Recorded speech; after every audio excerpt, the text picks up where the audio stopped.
Hello बच्चों, my self CP Mishra, this is your chemistry class. आज हम पढ़ने वाले हैं periodic table and it's variation. Periodic table के बारे में पढ़ेंगे, उसके वेरिएशन के बारे में पढ़ेंगे, उसके रूल्स पढ़ेंगे, पीरियाडिक टेबल्स की ओरिजिन पढ़ेंगे। ये सारा कुछ हम पढ़ने वाले हैं। इस चैप्टर में बहुत ही मज़ा आने वाला है क्योंकि कुछ इंटरेस्टिंग एलिमेंट्स को हम एक्सप्लेन करेंगे जो बहुत ही इंटरेस्टिंग होंगे। हम इस चैप्टर में पढ़ने वाले हैं, पहला तो हम पढ़ेंगे डेवलपमेंट ऑफ पीरियाडिक टेबल, कि पीरियाडिक टेबल का डेवलपमेंट कैसे हुआ। डेवलपमेंट ऑफ पीरियाडिक टेबल हम इस चैप्टर में पहले ही पढ़ेंगे कि पीरियाडिक टेबल का डेवलपमेंट कैसे हुआ, क्या रिसर्चेस हुई, क्या ज़रूरत पड़ी कि पीरियाडिक टेबल बनाना पड़ा, क्या कैसे इसको इस तरह डिज़ाइन किया गया, डिज़ाइन करने के पीछे क्या मुख्य कारण था। दूसरा पॉइंट हम लोग पढ़ने वाले हैं मेंडलीफ पीरियाडिक टेबल।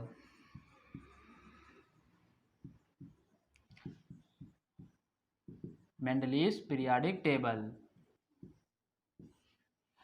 मेंडलीफ एक साइंटिस्ट थे, उन्होंने एक पुरानी पीरियाडिक टेबल दी थी, हम उसके बारे में पढ़ेंगे। फिर मॉडर्न पीरियाडिक टेबल के बारे में पढ़ेंगे। थर्ड पॉइंट पढ़ेंगे हम लोग modern periodic table. Modern periodic table में हम लोग क्या पढ़ने वाले हैं, जो अभी हम लोग पीरियाडिक टेबल देखते हैं ये है मॉडर्न पीरियाडिक टेबल, और इसके बारे में हम लोग पढ़ने वाले हैं। और नेक्स्ट पॉइंट हम लोग पढ़ने वाले हैं पीरियाडिक टेबल की वेरिएशन। पीरियाडिक टेबल वेरिएशन, क्या कैसे किस रूल से जो एलिमेंट्स हैं वो रखे गए हैं, उनके पीछे रीजन क्या था। तो ये सारा कुछ हम लोग पढ़ने वाले हैं इस वीडियो में।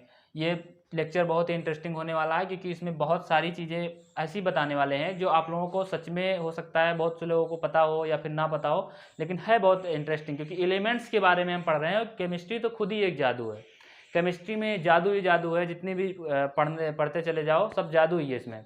तो हम एक से एक बढ़ के एक एलिमेंट्स का इसमें स्टडी करेंगे क्योंकि हमको पीरियाडिक टेबल में ही सारे एलिमेंट्स, क्योंकि 118 एलिमेंट्स खोजे गए अभी तक और सारे पीरियाडिक टेबल में अरेंज कर दिए गए हैं, और इन्हीं पीरियाडिक टेबल से एक से बढ़कर एक एलिमेंट अपना वर्क करते हैं जिनकी प्रॉपर्टीज़ बहुत ही मैजिकल हैं। ठीक है, तो हम सब कुछ पढ़ने वाले हैं इस चैप्टर। पीरियाडिक टेबल का डेवलपमेंट कैसे हुआ, कैसे बनी पीरियाडिक टेबल और उसका उद्देश्य क्या था। तो पीरियाडिक टेबल का डेवलपमेंट, जब कुछ रिसर्च हुआ और कुछ एलिमेंट्स खोजे गए, तो उसमें क्या हुआ कि उन एलिमेंट्स को पहले तो मेटल और नॉन मेटल में डिसाइड कर दिया गया और डिवाइड कर दिया गया कि कुछ को मेटल बना दिया गया जो मेटालिक प्रॉपर्टी शो करते थे, और जो मेटालिक प्रॉपर्टी नहीं शो करते थे उनको नॉन मेटल कह दिया गया।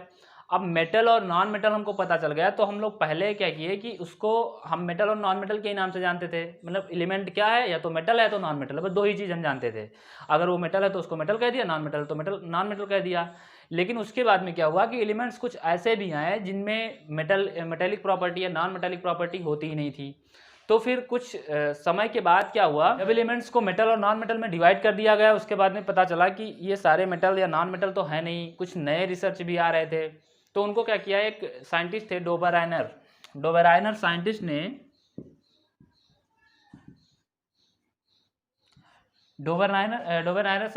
साइंटिस्ट ने उस एलिमेंट्स को जो उनको मिले, जो उन्होंने रिसर्च किया, उनको एक ट्रायड्स रूल बनाया।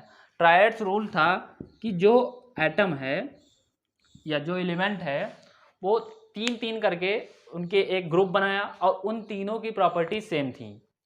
जैसे हम कह सकते हैं, मान लो क्लोरीन, ब्रोमीन और आयोडीन, क्लोरीन, ब्रोमीन और आयोडीन। अब जैसे ये तीन एलिमेंट हुए, तीनों को उन्होंने रिसर्च कर लिया, फिर इनको क्या किया, इनको इकट्ठा एक ही जगह पे रख दिया। क्यों? क्योंकि इनके जो पीरियाडिक प्रॉपर्टीज थे वो सेम थे। तो उन्होंने, जो डोबेराइनर थे, उन्होंने सिर्फ यही किया कि सारा एलिमेंट्स जो भी उन्होंने रिसर्च किया था उसको तीन तीन के ग्रुप में बांटते चले गए, और बांटने के बाद उनको स्टडी करने लगे कि हाँ मतलब ये क्लोरीन फैमिली है, ब्रोमीन, मतलब जो भी उनके एक फैमिली का नेम रखा और उसी के अकॉर्डिंग ट्रायड्स रूल फॉलो होने लगा कि मतलब तीन तीन, ट्राई का मतलब तीन, एड्स का मतलब कोई विशेष नहीं, तो ट्रायड्स का मतलब होता है तीन एलिमेंट्स वाला स्टडी। तो डोबेराइनर ने कहा कि तीन तीन एलिमेंट्स को अलग अलग हम लोग स्टडी कर लेंगे। इसके बाद में क्या हुआ कि जब ये महोदय थोड़ा सा नया रिसर्च आने लगा तो पता चला इनकी ये ट्रायड्स रूल काम करने वाली नहीं है, क्योंकि सारे एलिमेंट्स की कोई ज़रूरी है कि जो जितने भी एलिमेंट्स पाए जाते हैं वो 3 के जोड़े में पाए जाते हो, 3 का उनका पेयर बनता हो। भाई हो सकता है कोई एलिमेंट सबसे डिफर हो सकता है कोई एलिमेंट्स कुछ प्रॉपर्टी शो करता हो, या 3 से ज़्यादा एलिमेंट्स एक साथ एक प्रॉपर्टी शो करते हो।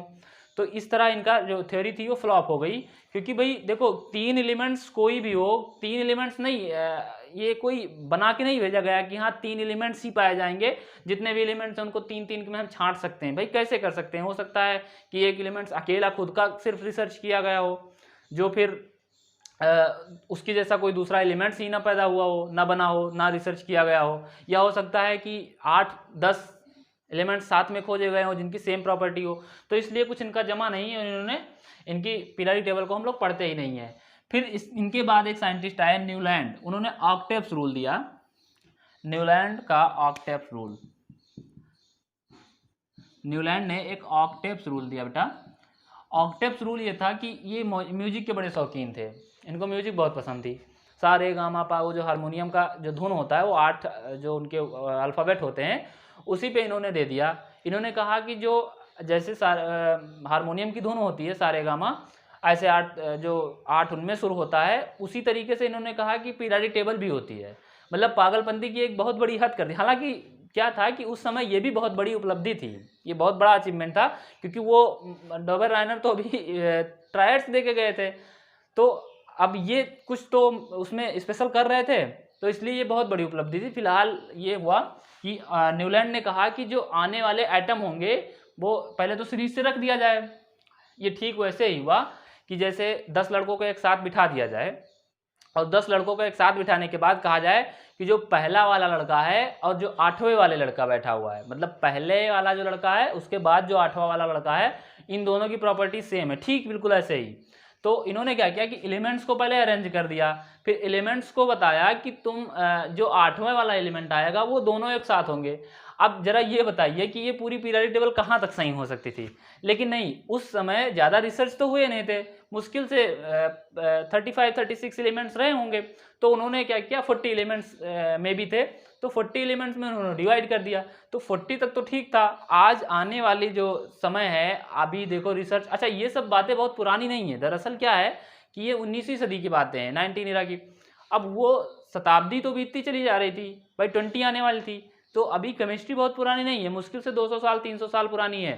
तो ये जो महोदय थे न्यूलैंड, इन्होंने उस रूल को दिया कि जैसे मान लो हाइड्रोजन है, हीलियम है, बेरिलियम है, boron, carbon, nitrogen, oxygen, fluorine.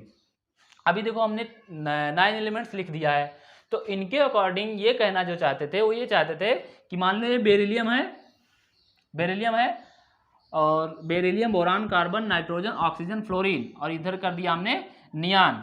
तो बेरिलियम है 1 2 3 4 5 6 और सोडियम। तो जो न्यूलैंड थे उन्होंने कहा कि जो बेरिलियम है वो सोडियम से सिमिलरिटीज शो करेगा। सिमिलरिटीज का मतलब यह है कि इनकी प्रॉपर्टी और इनकी प्रॉपर्टी लगभग मैच करेंगी, ठीक है। ऐसा न्यूलैंड ने कहा था कि जो जैसे मान लो ये बेरिलियम है, हम इसकी स्टडी करने चाहते हैं, तो ये 1 नंबर पे हो गया। अब इसका जो 8वां एलिमेंट आएगा, मतलब 8 नंबर के बाद जो एलिमेंट आएगा, उसकी प्रॉपर्टी और इनकी प्रॉपर्टी सेम होगी। तो ये जो पीरियोडिक टेबल समझ चुके हैं उनके लिए तो हो सकता है थोड़ा मजे की बात हो या फिर हंसी आए, लेकिन उस समय बहुत बड़ी अचीवमेंट थी कि हाँ इतना बता पाना ही बहुत बड़ी बात थी, क्योंकि तब तो कुछ रिसर्च ही नहीं हुआ था, एलिमेंट्स को हम स्टडी ही नहीं कर रहे थे, जो खोजा जा रहा था उसको हम केवल देख रहे थे कि हाँ ये खोजा गया, उसकी स्टडी नहीं कर रहे थे।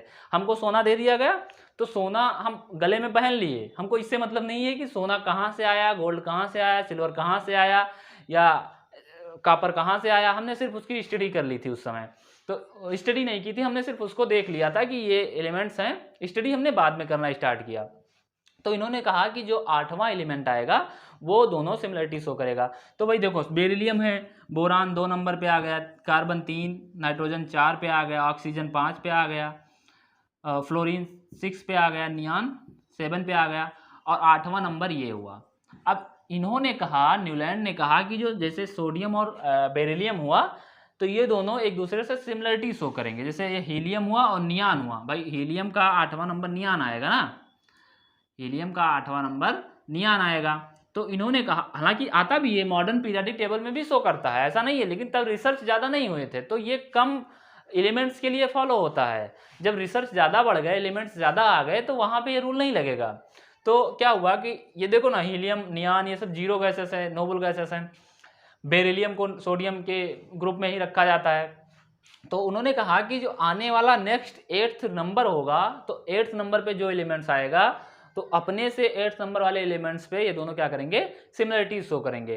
तो ये रहा न्यूलैंड का ऑक्टेव्स रूल। ऑक्टेव्स का मतलब 8वां रूल। 8वां रूल से मतलब यही था कि जो नेक्स्ट 8th एलिमेंट होंगे, जो 8वें नंबर पे जो अभी यहाँ पे बैठा हुआ है, उसके 8वें नंबर पे जो एलिमेंट होगा उसकी प्रॉपर्टी सेम होगी।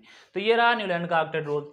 अच्छा, ये चीज़ें फ्लॉप क्यों हुई ऑक्टेट रूल इनका, क्योंकि तब रिसर्च फिर और आने लगे। तो एक साइंटिस्ट थे मेंडलीव, ये न्यूलैंड जी के बाद मेंडलीव जी साइंटिस्ट आए, उन्होंने कहा कि जो पीरियोडिक टेबल है, उन्होंने एक पीरियोडिक टेबल ही बना दी। जैसे ये क्या किए कि उनके एटॉमिक नंबर या एटॉमिक वेट के अकॉर्डिंग ऑक्टेव्स रूल दे दिया, लेकिन उनको कहीं रखा नहीं, जैसे कॉपी में लिख करके उनको समझो पढ़ा जाता था। उन्होंने कोई टेबल नहीं दी, कोई चार्ट नहीं बनाया, उनको अरेंज नहीं किया, सिर्फ ऐसे ही अरेंज कर दिया कि हाँ भैया कॉपी में बढ़िया नोट कर लो और पढ़ते चले जाओ उनकी प्रॉपर्टी। तुम अपने मतलब समझ लो, खाली अपने मन से समझ लो कि 8वां जो रूल होगा वो एक दूसरे के सिमिलरिटी शो करेगा। लेकिन जो मेंडलीव जी आए, इन्होंने क्या कहा कि नहीं, ये सब सही नहीं है। ऐसा करते हैं कि इनका जो एटॉमिक वेट होता है, मेंडलीव की जो periodic table I,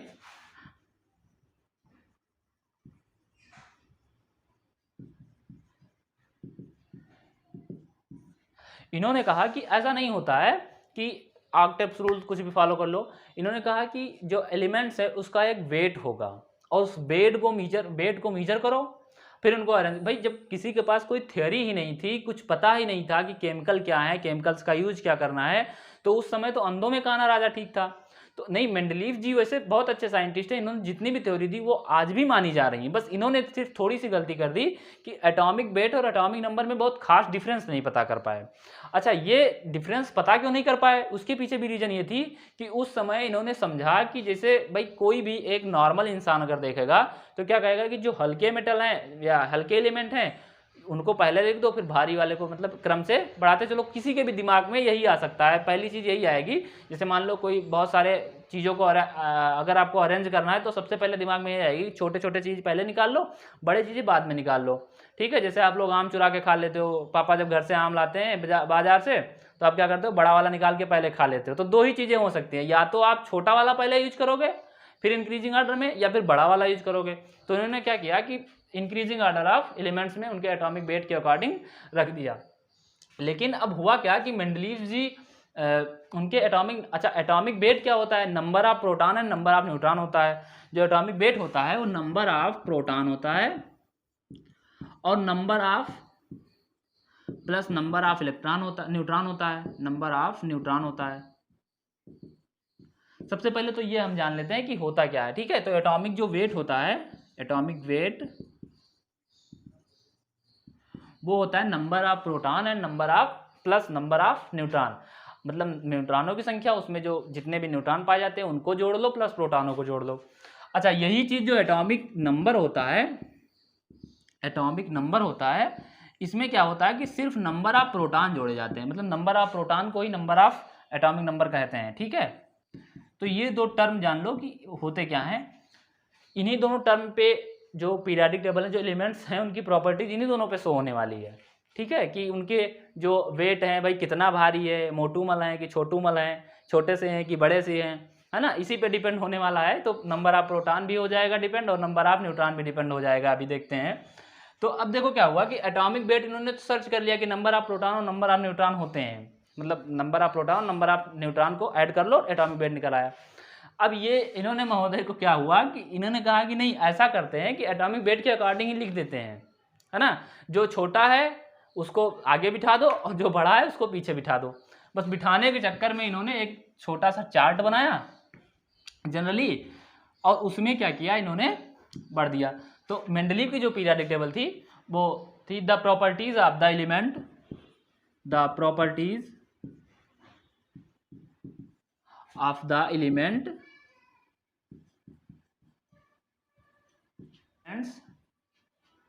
of periodic function periodic function of their atomic weight, of their atomic wait.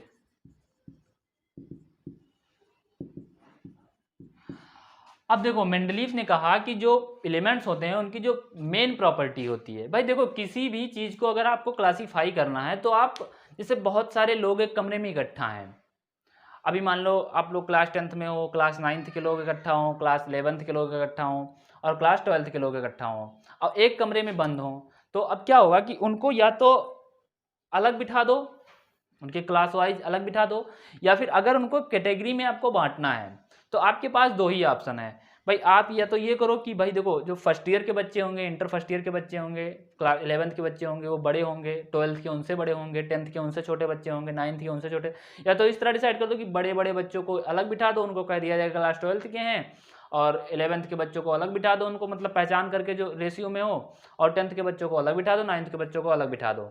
एक ऐसी प्रॉपर्टी हो सकती है, लेकिन अच्छा जनरली इंसान यही करेगा कि हाँ उनकी जो साइज है वो नाप लिया जाए, आई मीन उनके भाई एजेड जो हैं उनको अलग बिठा दो। लेकिन अब जरा आप लोग सोचिए कि क्या ऐसा हो सकता है कि एज के अकॉर्डिंग उनको जस्टिफाई कर दिया जाए कि ये क्लास 12th में होंगे या क्लास 11th में होंगे या क्लास 10th में होंगे? नहीं हो सकता। क्यों? क्योंकि हो सकता है क्लास 10th का लड़का 12th वाले लड़के से बढ़िया हो, है ना, पर्सनालिटी में। तो ये उनके वेट के अकॉर्डिंग नहीं, उनको अगर परखना है तो आपको उनकी टेस्ट लेना पड़ेगा कि भैया तुम जानते हो कि नहीं जानते हो ये चीज़, ठीक है, उनकी इंटरनल प्रॉपर्टी हमको टेस्ट करना पड़ेगा। तो जो वेट था उस अकॉर्डिंग तो इन्होंने रख दिया, हालांकि मेंडलीफ ने जो पीरियोडिक टेबल दी वो अच्छी थी और उनके जो रूल्स थे वो आज भी फॉलो हो रहे हैं, बस यही इन्होंने गलती कर दी थी कि वेट के अकॉर्डिंग इन्होंने डिस्ट्रीब्यूट कर दिया था पीरियोडिक टेबल में। तो जो मेंडलीफ की पीरियोडिक टेबल की कैरेक्टरिस्टिक्स थी कुछ, उनको हम देख लेते हैं। Characteristics of Mendeleev periodic table.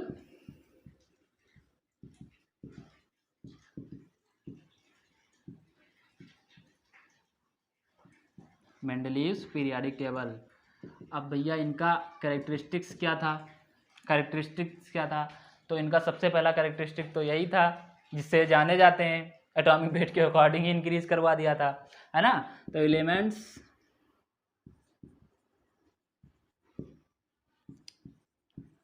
Arranged increasing order of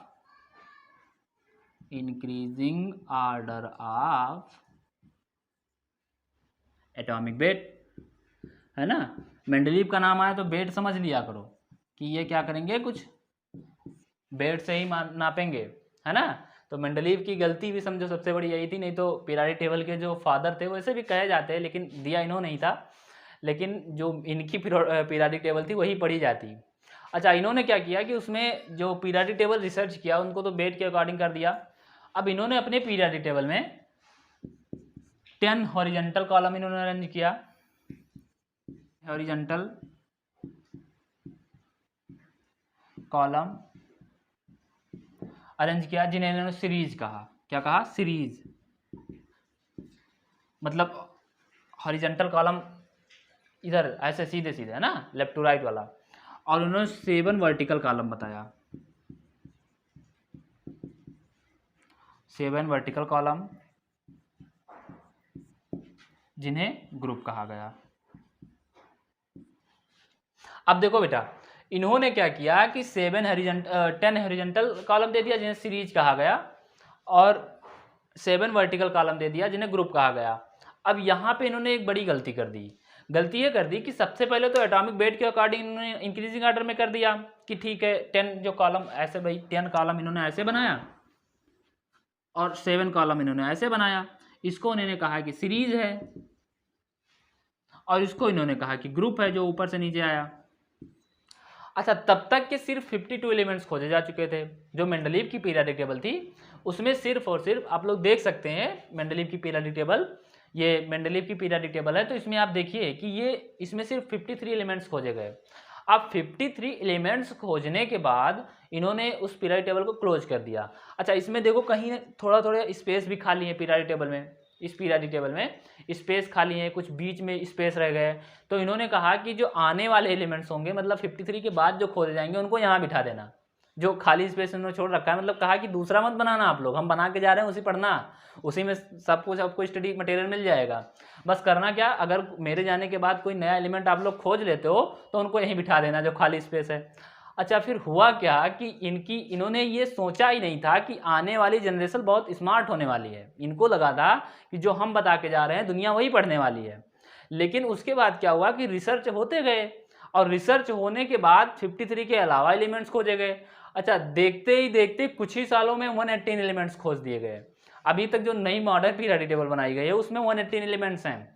हालांकि अभी जस्ट ये एक मैगजीन रिलीज हुई है जिसमें मैंने पढ़ा है कि 127 तक खोज हुई है, जिनको अभी अप्रूवल मिलना बाकी है, लेकिन 118 तो है ही है।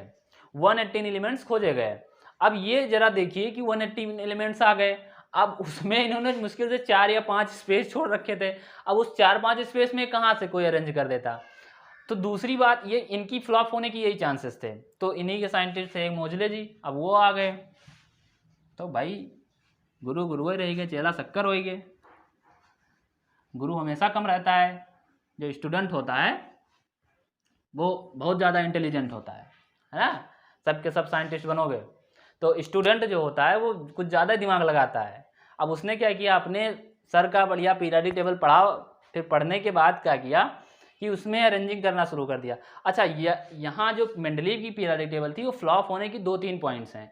पहला तो जब रिसर्च होने लगा तब पता चला कि आइसोटोप्स नाम की भी चीज़ें होती हैं। तो आइसोटोप्स और आइसोबार एक टर्म खोजा गया, आइसोटोप्स एंड आइसोबार एक टर्म खोजा गया। अच्छा, ये इनको पता नहीं था कि ऐसे भी टर्म, इन्होंने कभी अंदाजा ही नहीं लगाया था। इनको लगा था कि नॉर्मल से एलिमेंट्स खोजे जाएंगे अगर मेरे जाने के बाद, मतलब 53 से 100 हो जाएंगे, बस इन्होंने इतना ही सोचा था कि और कुछ नहीं उसमें प्रॉपर्टी चेंज होने वाला है। जो नए टर्म पढ़े जाएंगे वो इन्होंने अनुमान नहीं लगाया कि ऐसा भी हो सकता है। अच्छा, किसको पता होता है भाई, फ्यूचर किसको पता होता है क्या होने वाला है। गलती इनकी भी नहीं थी, और इन्होंने जो पीरियोडिक टेबल दी थी वो सही भी थी, और अभी भी वही प्रॉपर्टी जो इन्होंने बताई थी वही शो करते हैं। वो एलिमेंट्स जो इन्होंने अपने मेंडलीव ने अपनी पीरियोडिक टेबल में दिया था, वो एलिमेंट्स अभी भी वही प्रॉपर्टी शो करते हैं। बस अगर मॉडिफाई हुआ है तो बस इतना कि इन्होंने बेट कर दिया था और मोजले जी ने अपने तरीके से दिया है, बस इतना ही अंतर आया, ज़्यादा अंतर नहीं आया है। तो क्या हुआ कि इनकी जो थ्योरी थी वो फ्लॉप होने के चांसेस इसलिए आ गई कि आइसोटोप्स और आइसोबार खोजे गए। अब ये आइसोटोप्स और आइसोबार होते हैं जिनकी एटॉमिक नंबर सेम हो, और एटॉमिक वेट डिफरेंट हो। इस बात को समझना बेटा, आइसोबार्स और आइसोटोप्स, क्योंकि इसका बहुत मेन रोल होने वाला है पीरियोडिक टेबल में। इनका जो एटॉमिक नंबर है वो सेम होता है और एटॉमिक वेट जो होता है वो डिफरेंट होता है। अच्छा, आइसोबार में क्या होते हैं, आइसोबार में होता है कि इनका एटॉमिक वेट सेम होता है, एटॉमिक वेट सेम होता है और एटॉमिक नंबर डिफरेंट होते हैं। अब देखना, अभी आप लोग भी बताओगे कैसे इनको फ्लॉप करना चाहिए, है ना। अच्छा, ये चीजें इनको पता नहीं थी ना। तो एटॉमिक नंबर सेम, अभी मान लो कार्बन है, कार्बन 3 तरीके के कार्बन ही खोज लिए गए, है ना। बहुत सारे एलिमेंट्स ऐसे खोजे गए जिनको आइसोटोप्स शो करते हैं, बहुत सारे एलिमेंट्स हैं जो आइसोबार शो करते हैं। तो 3 तरीके से कार्बन ही खोज लिए, कार्बन 12, कार्बन 13 और कार्बन 14। अब देखो, तीनों की एटॉमिक नंबर तो 6 ही है, लेकिन मजे की बात यह है कि तीनों के वेट अलग अलग हैं। और महोदय ने कहा क्या था कि बस कुछ नहीं करो, उनके वेट नापो और वेट के अकॉर्डिंग उनको इंक्रीजिंग ऑर्डर में कर दो। अब जरा आप ये बताइए कि अगर ये 3 तरीके के कार्बन ही खोजे गए, जैसे ये कोरोना नहीं चल रहा है, अल्फा वेरिएंट, डेल्टा वेरिएंट, एक से बढ़ के एक वेरिएंट खोजते चले आ रहे हैं, बस वही यहाँ भी वही हो गया था, है ना भाई। पहले 2019 में कोविड-19 आया, नॉर्मल सा वेरिएंट था। 2020 में पता चला डेल्टा वेरिएंट आ रहा है, अभी डेल्टा प्लस या डेल्टा प्रो आ रहा है तीसरी लहर में। तो बस यहाँ भी यही हो रहा था कि इनको फ्यूचर पता नहीं था और एक से एक उनके ही वेरिएंट खोजे जा रहे थे। तो अब देखो, कार्बन ही 3 तरीके के हो गए भाई, कार्बन 12, कार्बन 13 और कार्बन 14। अब इनको क्या किया गया, अगर इनको मेंडलीव में अरेंज किया जाए तो भाई मेंडलीव ने यही कहा था ना कि जो वेट होगा उसके अकॉर्डिंग इंक्रीजिंग ऑर्डर में कर दिया जाएगा। तो अगर हम इनको इंक्रीजिंग ऑर्डर में करेंगे तो कार्बन के लिए ही 3 खाने तो जोड़ने पड़ेंगे, 3 सीरीज तो कार्बन के लिए रखना पड़ेगा, कार्बन 12 पहले रखो, फिर कार्बन 13 रखो, फिर कार्बन 14 रखो, ठीक है। तो ये टर्म अब बताइए जरा कि उस पीरियड, चलो ठीक है हमने रख भी दिया किसी तरीके से, भाई पीरियड टेबल बड़ा बना लिया और जहाँ 1 कार्बन रखना था हमने 3 कार्बन रख दिया, चलो किसी तरह कर लिया। लेकिन ये सबसे बड़ी क्रिएशन तो ये खड़ा कर रहे हैं आइसोबार जी। आइसोबार जी क्या होते हैं कि इनका एटॉमिक वेट तो सेम होता है लेकिन एटॉमिक नंबर डिफरेंट होता है। जैसे मान लो कार्बन 14, ये बताया ये भी कि कार्बन 14 पाया जाता है, कार्बन 14 ले लिया, और नाइट्रोजन भी 14 होता है। सबसे बड़ी मुश्किल तो ये खड़ा कर रहे हैं कि भाई जब कार्बन 14 भाई वेट के अकॉर्डिंग ही तो आप अरेंज करेंगे, तो वेट के अकॉर्डिंग अब लो इन दोनों का सेम आ गया, तो क्या करते हैं अब उसी खाने में दोनों को रख देते, उसी सीरीज में उसी ग्रुप में दोनों को रख देते, फिर ये थ्योरी फ्लॉप होने लगी। अच्छा, सबसे पहले तो यहाँ से शुरू हुई। दूसरी बात क्या हुई कि आइसोटोप्स और आइसोबार के जाने के बाद, आइसोटोप्स और आइसोबार के जाने के बाद इनको पता चला कि जीरो गैस भी कुछ होती है। इन्होंने हीलियम नियॉन इनको अरेंज तो कर दिया था, लेकिन कुछ पता चला कि गैसें भी होती हैं जो रिएक्शन ही नहीं करती हैं, उनका ऑक्टेट पहले से ही पूरा होता है, उनका जो इलेक्ट्रॉन्स उसमें पहले से फिल होते हैं, वो कार्य ही नहीं करती हैं, मतलब जो नोबल गैसेस होती हैं। तो नोबल गैसेस मिल गई। दूसरी थ्योरी जो इनकी फ्लॉप होने वाली थी कि जब रिसर्च हुआ तो पता चला कि नोबल गैसेस भी कुछ होती हैं जो गैसें एक तरीके के प्रॉपर्टीज शो करती हैं। अच्छा, वो इतनी स्पेशल होती हैं गैसें कि उनको पीरियोडिक टेबल में नहीं मिलाया जाता, उनका जो ऑक्टेट पूरा हो जाता है। मतलब जो अभी मॉडर्न पीरियोडिक टेबल आप लोग पढ़ेंगे, ये समझ लो कि मॉडर्न पीरियोडिक टेबल का किंग है ना। तो ऐसे जीरो गैसेस खोजी गई हैं, नोबल गैसेस खोजी गई। अब क्या हुआ, अब तो इनकी पीरियोडिक टेबल पे और भी बादल, काले बादल मंडराने लगे। अच्छा, इसके बाद में जब इतना भी नहीं हो सका तो अब भाई साइंटिस्ट क्या होते हैं कि वो लगे रहते हैं, किसी की अगर थ्योरी पा गए तो उसमें बिल्कुल जब तक जूझ नहीं जाते हैं, जब तक उनको गलत नहीं साबित कर देते तब तक मानते नहीं हैं। और ये तो बहुत बड़ी रिसर्च थी भाई, केमिस्ट्री की पहली रिसर्च थी जो मेंडलीफ मतलब मेंडलीफ पीरियोडिक टेबल बनाते, केमिस्ट्री की नींव पढ़ने वाली थी, केमिस्ट्री बनने वाली थी। तो अब क्या हुआ कि नोबल गैस जब रिसर्च हुआ, फिर लैंथेनाइड और एक्टेनाइड खोज के रख दिया, लैंथेनाइड एंड एक्टेनाइड खोज के रख दिया। अच्छा, ये लैंथेनाइड और एक्टेनाइड इतने स्पेशल एलिमेंट थे कि वो किसी से अपना प्रॉपर्टी नहीं सेम सिमिलरिटीज थी, उनकी प्रॉपर्टी किसी से मिलती ही नहीं थी। तो अब ये तीन भाई आइसोटोप्स जहाँ तक था तो वहाँ तक तो उन्होंने कवर कर लिया कि ठीक है नहीं खोजते हैं, इसी में पढ़ लेंगे किसी तरीके से और अरेंज करते चले जाएंगे। उसके बाद आइसोबार आ गए तो कहा अब तो कुछ नहीं हो सकता, लेकिन चलो ठीक है हम किसी तरह कोशिश करेंगे उसको भी बनाने के लिए। तब तक के नोबल गैस जी आ गए। अब नोबल गैस को कहाँ वो अरेंज कर देते भाई, मुश्किल से 5-6 खाने उन्होंने छोड़ रखे थे कि इसमें हम अरेंज करेंगे कॉलम। अब उसमें कितने हम अरेंज कर दें, फिर पता चला लैंथेनाइड और एक्टेनाइड, जब सबसे बचा तो लैंथेनाइड और एक्टेनाइड जी आ गए। अब क्या हुआ, कहा कि ये थ्योरी गलत की जाए और ये थ्योरी कुछ अच्छा नहीं है। फिर क्या हुआ कि मोजले जी आए, उन्होंने स्टडी किया उस पर और एक नई पीरियोडिक टेबल अरेंज की, जिसको इन्होंने कहा कि जो, अच्छा मेंडलीफ ने ये कहा कि जो एलिमेंट्स हैं उनका जो मेन प्रॉपर्टीज है उनके वेट से है ना। और जो मोजले जी आए इन्होंने कहा कि नहीं, अगर वेट से करेंगे तो उनकी प्रॉपर्टीज ही नहीं पता चलेगी भाई, पता नहीं कितने एलिमेंट्स सेम प्रॉपर्टीज के होंगे और जबकि उनका वर्क तो बहुत अलग अलग होगा। भाई अब कौन बता सकता है कि नाइट्रोजन और कार्बन ये दोनों सेम प्रॉपर्टीज शो करेंगे, ऐसा हो सकता है भाई? कार्बन कहाँ है, नाइट्रोजन कहाँ है ना, अमोनिया बनाता है इतना रिएक्टिव, कार्बन कहाँ, CO2 बनाता है बेचारा, मेथिल बनाता है, जहरीली गैसें बनाता है, तो इन दोनों की सिमिलरिटीज कुछ हो ही नहीं सकती। तो अब देखो मोजले ने कहा कि भाई वेट के अकॉर्डिंग तो हम नहीं मानने को तैयार है, लेकिन ऐसा कर सकते हैं कि अगर इनका एटॉमिक नंबर, भाई देखो नंबर ऑफ प्रोटॉन किसी भी एलिमेंट में सेम होगा, ठीक है, मतलब एक एलिमेंट्स के लिए जैसे कार्बन है, कार्बन का 6 प्रोटॉन होता है, तो चाहे जो कार्बन ढूंढो उसका 6 ही होगा, और 6 प्रोटॉन किसी दूसरे एलिमेंट में पाए नहीं जा सकते हैं, ये इतनी बात कही।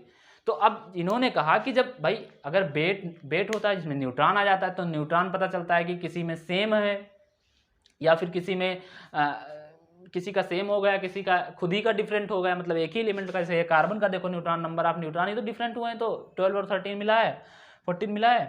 तो अब ऐसा हुआ कि नंबर ऑफ न्यूट्रॉन कहा कि बदलते रहते हैं, लेकिन नंबर ऑफ प्रोटॉन नहीं बदलते हैं, तो कहा कुछ इस पर विचार करना चाहिए। तो मेंडलीव जो थे, मेंडलीव की थ्योरी हटी और modern periodic table I. Modern periodic table में केवल इन्होंने, जो मोजले थे इन्होंने अरेंज किया था, लेकिन मॉडर्न पीरियोडिक टेबल में कई साइंटिस्टों का हाथ था। तो मॉडर्न पीरियोडिक टेबल आई। अब देखो मॉडर्न पीरियोडिक टेबल हम लोग देखते हैं, पढ़ते हैं क्या होने वाला है मॉडर्न पीरियोडिक टेबल में। क्या ये सही है कि ये भी मोजले की तरह जाने वाले हैं? अच्छा देखो साइंटिस्ट हम लोगों के लिए कितना मेहनत करते चले आ रहे हैं कि हम लोगों को थोड़ा पढ़ने में आसानी हो जाए। उसके लिए सोचो अपनी पूरी ज़िंदगी बर्बाद कर दी भाई। मेंडलीफ जब देखे गए हैं पीरियोडिक टेबल, तो उन्होंने अपनी पूरी ज़िंदगी लगा दी पीरियोडिक टेबल बनाने में। मोजले ने पूरी ज़िंदगी लगा दी। और पढ़ते कितनी देर में? 10 मिनट में, है ना। अभी 30-40 मिनट का वीडियो होगा, उसमें आप पूरा पीरियोडिक टेबल पढ़ लेंगे। उन्होंने क्या किया? पूरी अपनी लाइफ गंवा दी। तो ये भी होता है ना। तो मॉडर्न पीरियोडिक टेबल क्या हुआ, इन्होंने कहा कि जो उनका फंक्शन होगा, है ना बेटा, जो पीरियोडिक फंक्शन होगा वो एटॉमिक नंबर के अकॉर्डिंग होगा, है ना। वहाँ से थोड़ा उल्टा है। बाकी उन्होंने मेंडलीफ ने जो पीरियोडिक टेबल दी थी, उनके और बाकी प्रॉपर्टी उन्होंने सही बताई थी। सब कुछ सही मिलता चला जा रहा है, उसी पे हम स्टडी भी करते चले जा रहे हैं। इन्होंने क्या प्रॉपर्टीज़ नहीं बदली, बस उसका क्या किया, थोड़ा सा अरेंजमेंट चेंज कर दिया। तो इसकी जो प्रॉपर्टीज़ थी मॉडर्न पीरियोडिक टेबल की, वो ये थी, the properties of the element, the properties of the element, खूब पढ़ो एलिमेंट, अब element are a periodic function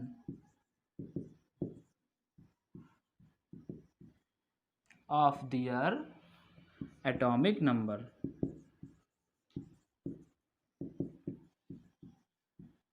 ये डिफिनीशन याद रखना बेटा, मेन डिफरेंस यही है और मेन यही पढ़ा जाता है। मेंडलीफ पीरियोडिक टेबल पढ़ी जाती है और मॉडर्न पीरियोडिक टेबल भी पढ़ी जाती है। तो मेंडलीफ की पीरियोडिक टेबल थी तो एटॉमिक नंबर के एटॉमिक वेट के अकॉर्डिंग फंक्शन करती थी, और जो मॉडर्न पीरियोडिक टेबल है वो एटॉमिक नंबर के अकॉर्डिंग फंक्शन करती है। ठीक है। अब देखो मॉडर्न पीरियोडिक टेबल जो बनाई गई, उन्होंने कहा कि नहीं, अभी बताया ना कि proton number of proton atomic number होता है, तो एटॉमिक नंबर के अकॉर्डिंग ये वर्क करते हैं। तो ये बात हो गई। अच्छा, इसके बाद क्या हुआ कि इसमें और भी रिसर्च होना शुरू हो गया। तो इसमें इन्होंने क्या किया कि पहली बात तो जो एटम्स को अरेंज किया, जो एलिमेंट्स को अरेंज किया, elements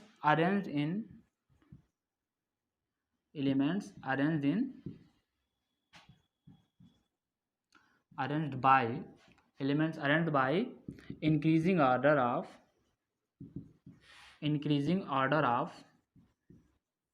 atomic number.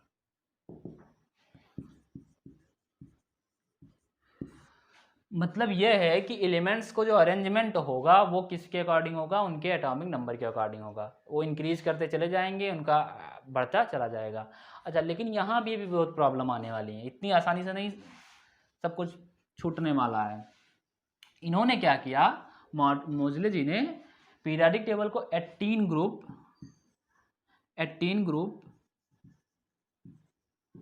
And 7 period में डिवाइड किया, 7 पीरियड और 18 ग्रुप में। तो बच्चों ये है आपकी पीरियोडिक टेबल।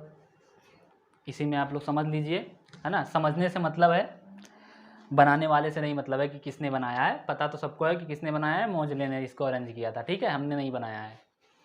अच्छा देखो यहाँ पे हुआ क्या, हुआ ये कि इन्होंने 7 रोज, ये देखो 1 2 3 4 5 6 7 पीरियड इन्होंने खोज दिए। 7 पीरियड और 18 ग्रुप, 1 2 3 4 5 6 7 8 9 10 11 12 13 14 15 16 17 18 ग्रुप इन्होंने खोजा। तो वर्टिकल लाइन जो थी उन्हें क्या कहा गया, vertical lines are called groups. Number of groups in periodic table कितने बच्चों, number of groups in periodic table कितना है, 18 लाइन बनी है वर्टिकल। और नंबर जो हॉरिजॉन्टल लाइन थी, हॉरिजॉन्टल लाइंस कॉल्ड पीरियड। तो बच्चों कितने पीरियड हैं पीरियोडिक टेबल में, number of period in periodic table is 7, है ना। अभी देखो पीरियोडिक टेबल बहुत ही आसान है लर्न करना, इन्होंने इतना अच्छे तरीके से अरेंज कर दिया है उसको कि कोई भी बहुत ही कम माइंड यूज करके वो समझ सकता है कि हम एलिमेंट्स का प्रॉपर्टीज कैसे स्टडी करेंगे। बहुत ही आसान है, बस थोड़ी देर और आप लोग बने रहिए, बस अभी सारा सब कुछ बता दे रहे हैं, है ना। तो यहाँ पे क्या हुआ कि पीरियाडिक टेबल खोजे गए। अच्छा, पीरियाडिक टेबल में जो ये लाइंस थी, जब हम लेफ़्ट टू राइट जाते हैं तो उनकी प्रॉपर्टी में चेंजिंग होती है, प्रॉपर्टी जो है वो बदलती रहती है। भाई जब लेफ़्ट टू राइट जाएंगे तो इनकी पीरियड में बढ़ रहे हैं हम आगे, है ना, तो इस तरह इनकी प्रॉपर्टीज जो है वो चेंज होती रहेंगी। इसे पीरियडिसिटी कहते हैं। पीरियडिसिटी जो होता है, पीरियडिसिटी क्या होता है, ये पीरियडिसिटी में चेंज होता रहता है। जो हम आगे की तरफ बढ़ते चले जाएंगे, जैसे जैसे बढ़ते जाएंगे वैसे वैसे ये क्या होगा, चेंज होता जाएगा, इसकी प्रॉपर्टी बदलती रहती है। अच्छा, ग्रुप में वही चीज़ नहीं होती है। ग्रुप में क्या होता है कि जब हम ऊपर से नीचे की तरफ आते हैं तो उनकी प्रॉपर्टी सेम होती है। देखो, कुछ प्रॉपर्टीज़ क्या होती हैं कि सेम होती हैं और कुछ प्रॉपर्टीज़ होती हैं जो डिफरेंट होती हैं, कुछ केवल, है ना। जैसे मान लो थोड़ा सा इंक्रीज हो गया कोई चीज़, थोड़ा सा डिक्रीज हो गया कोई चीज़, तो बस इसमें भी यही होता है कि जो ग्रुप बनाए गए, ग्रुप में जो चीज़ें रखी गई, जितने भी एलिमेंट्स रखे गए, उनको उनकी प्रॉपर्टीज़ के अकॉर्डिंग ही रखे गए कि इस ग्रुप के लोग जो हैं, इस ग्रुप के जो एलिमेंट्स हैं वो ऐसा करते हैं, ऐसा बिहेव करते हैं। अच्छा, तो सबसे पहले इन्होंने क्या किया, अच्छा यहाँ पे देखो क्या है, हाइड्रोजन है और हीलियम है, ये दो यहाँ पे भी बड़ी विवाद खड़ा कर रहे थे। क्या हुआ कि भाई देखो, हीलियम का जो पीरियडिक टेबल जो बनाने का जो रोल दिया इन्होंने, जो समझने का रोल दिया, वो कहा कि 2, 8, 8, 18, 18, 32 ये बना के रख देंगे। ऐसे इलेक्ट्रॉन अगर फिल किए जाएंगे, मतलब पहले इलेक्ट्रॉन आपको फिल करना है तो 2 करो, फिर 2 के बाद अगर इलेक्ट्रॉन बढ़ रहे हैं तो उनको 8 वाले में करो, अगर 8 के बाद बढ़ रहे हैं तो फिर 8 वाले में करो। अच्छा, इसके पीछे देखो रीजन क्या था।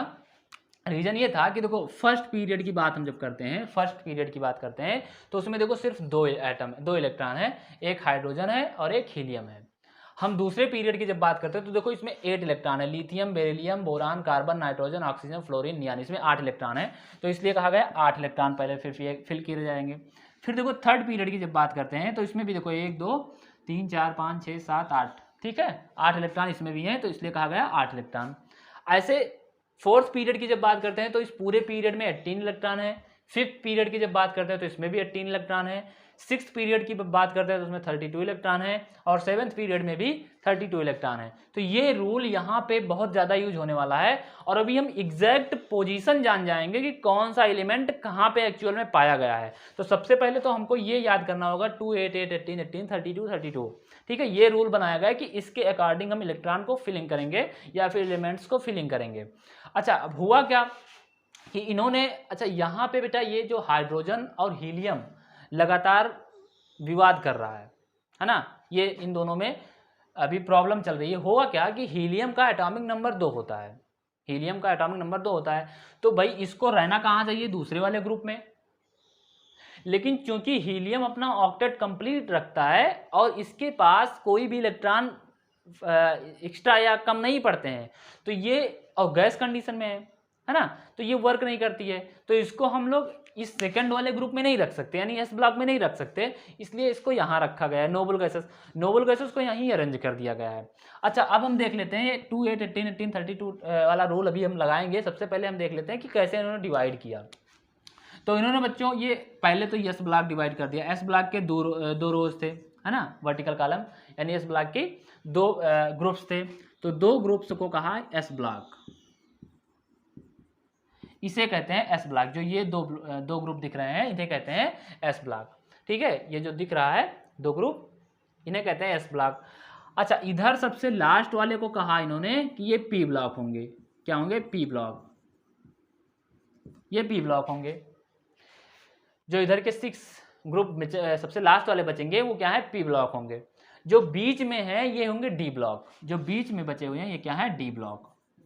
देखो कितना आसान सा है ब्लॉक याद करना।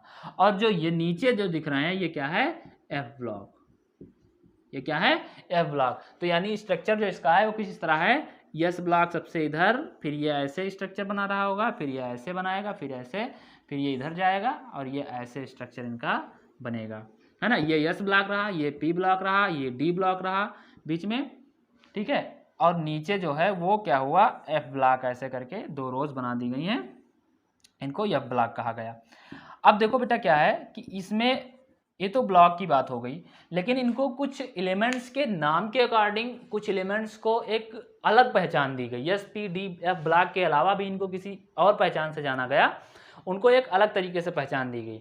उनको कैसे पहचानते हैं, उनको इन्होंने डिवाइड किया कि सबसे पहले तो कहा कि जो सबसे बाहर वाली जो सीरीज, अभी हीलियम की बात कर रहे थे, नोबल बात कर रहे थे, तो जिसकी रिसर्च हुई थी, जिसकी वजह से मेंडलीफ की पीरियोडिक टेबल फ्लॉप हुई थी, वो यहाँ पे काम जब आया गया तो क्या हुआ कि जो इधर सबसे लास्ट में 18th ग्रुप वाले एलिमेंट, उनको कहा गया कि नोबल गैस होते हैं। 18th ग्रुप के एलिमेंट क्या होते हैं, नोबल गैस होते हैं।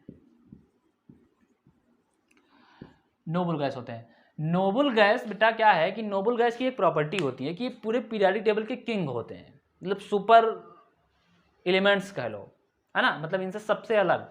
अच्छा, वो अलग क्यों होता है, क्योंकि इनके जो ऑक्टेट होते हैं, जो ऑक्टेट रूल्स जो बनाया इन्होंने, ये देखो 2 8 18 18 32, इसे ऑक्टेट रूल भी समझ लो, कह सकते हैं।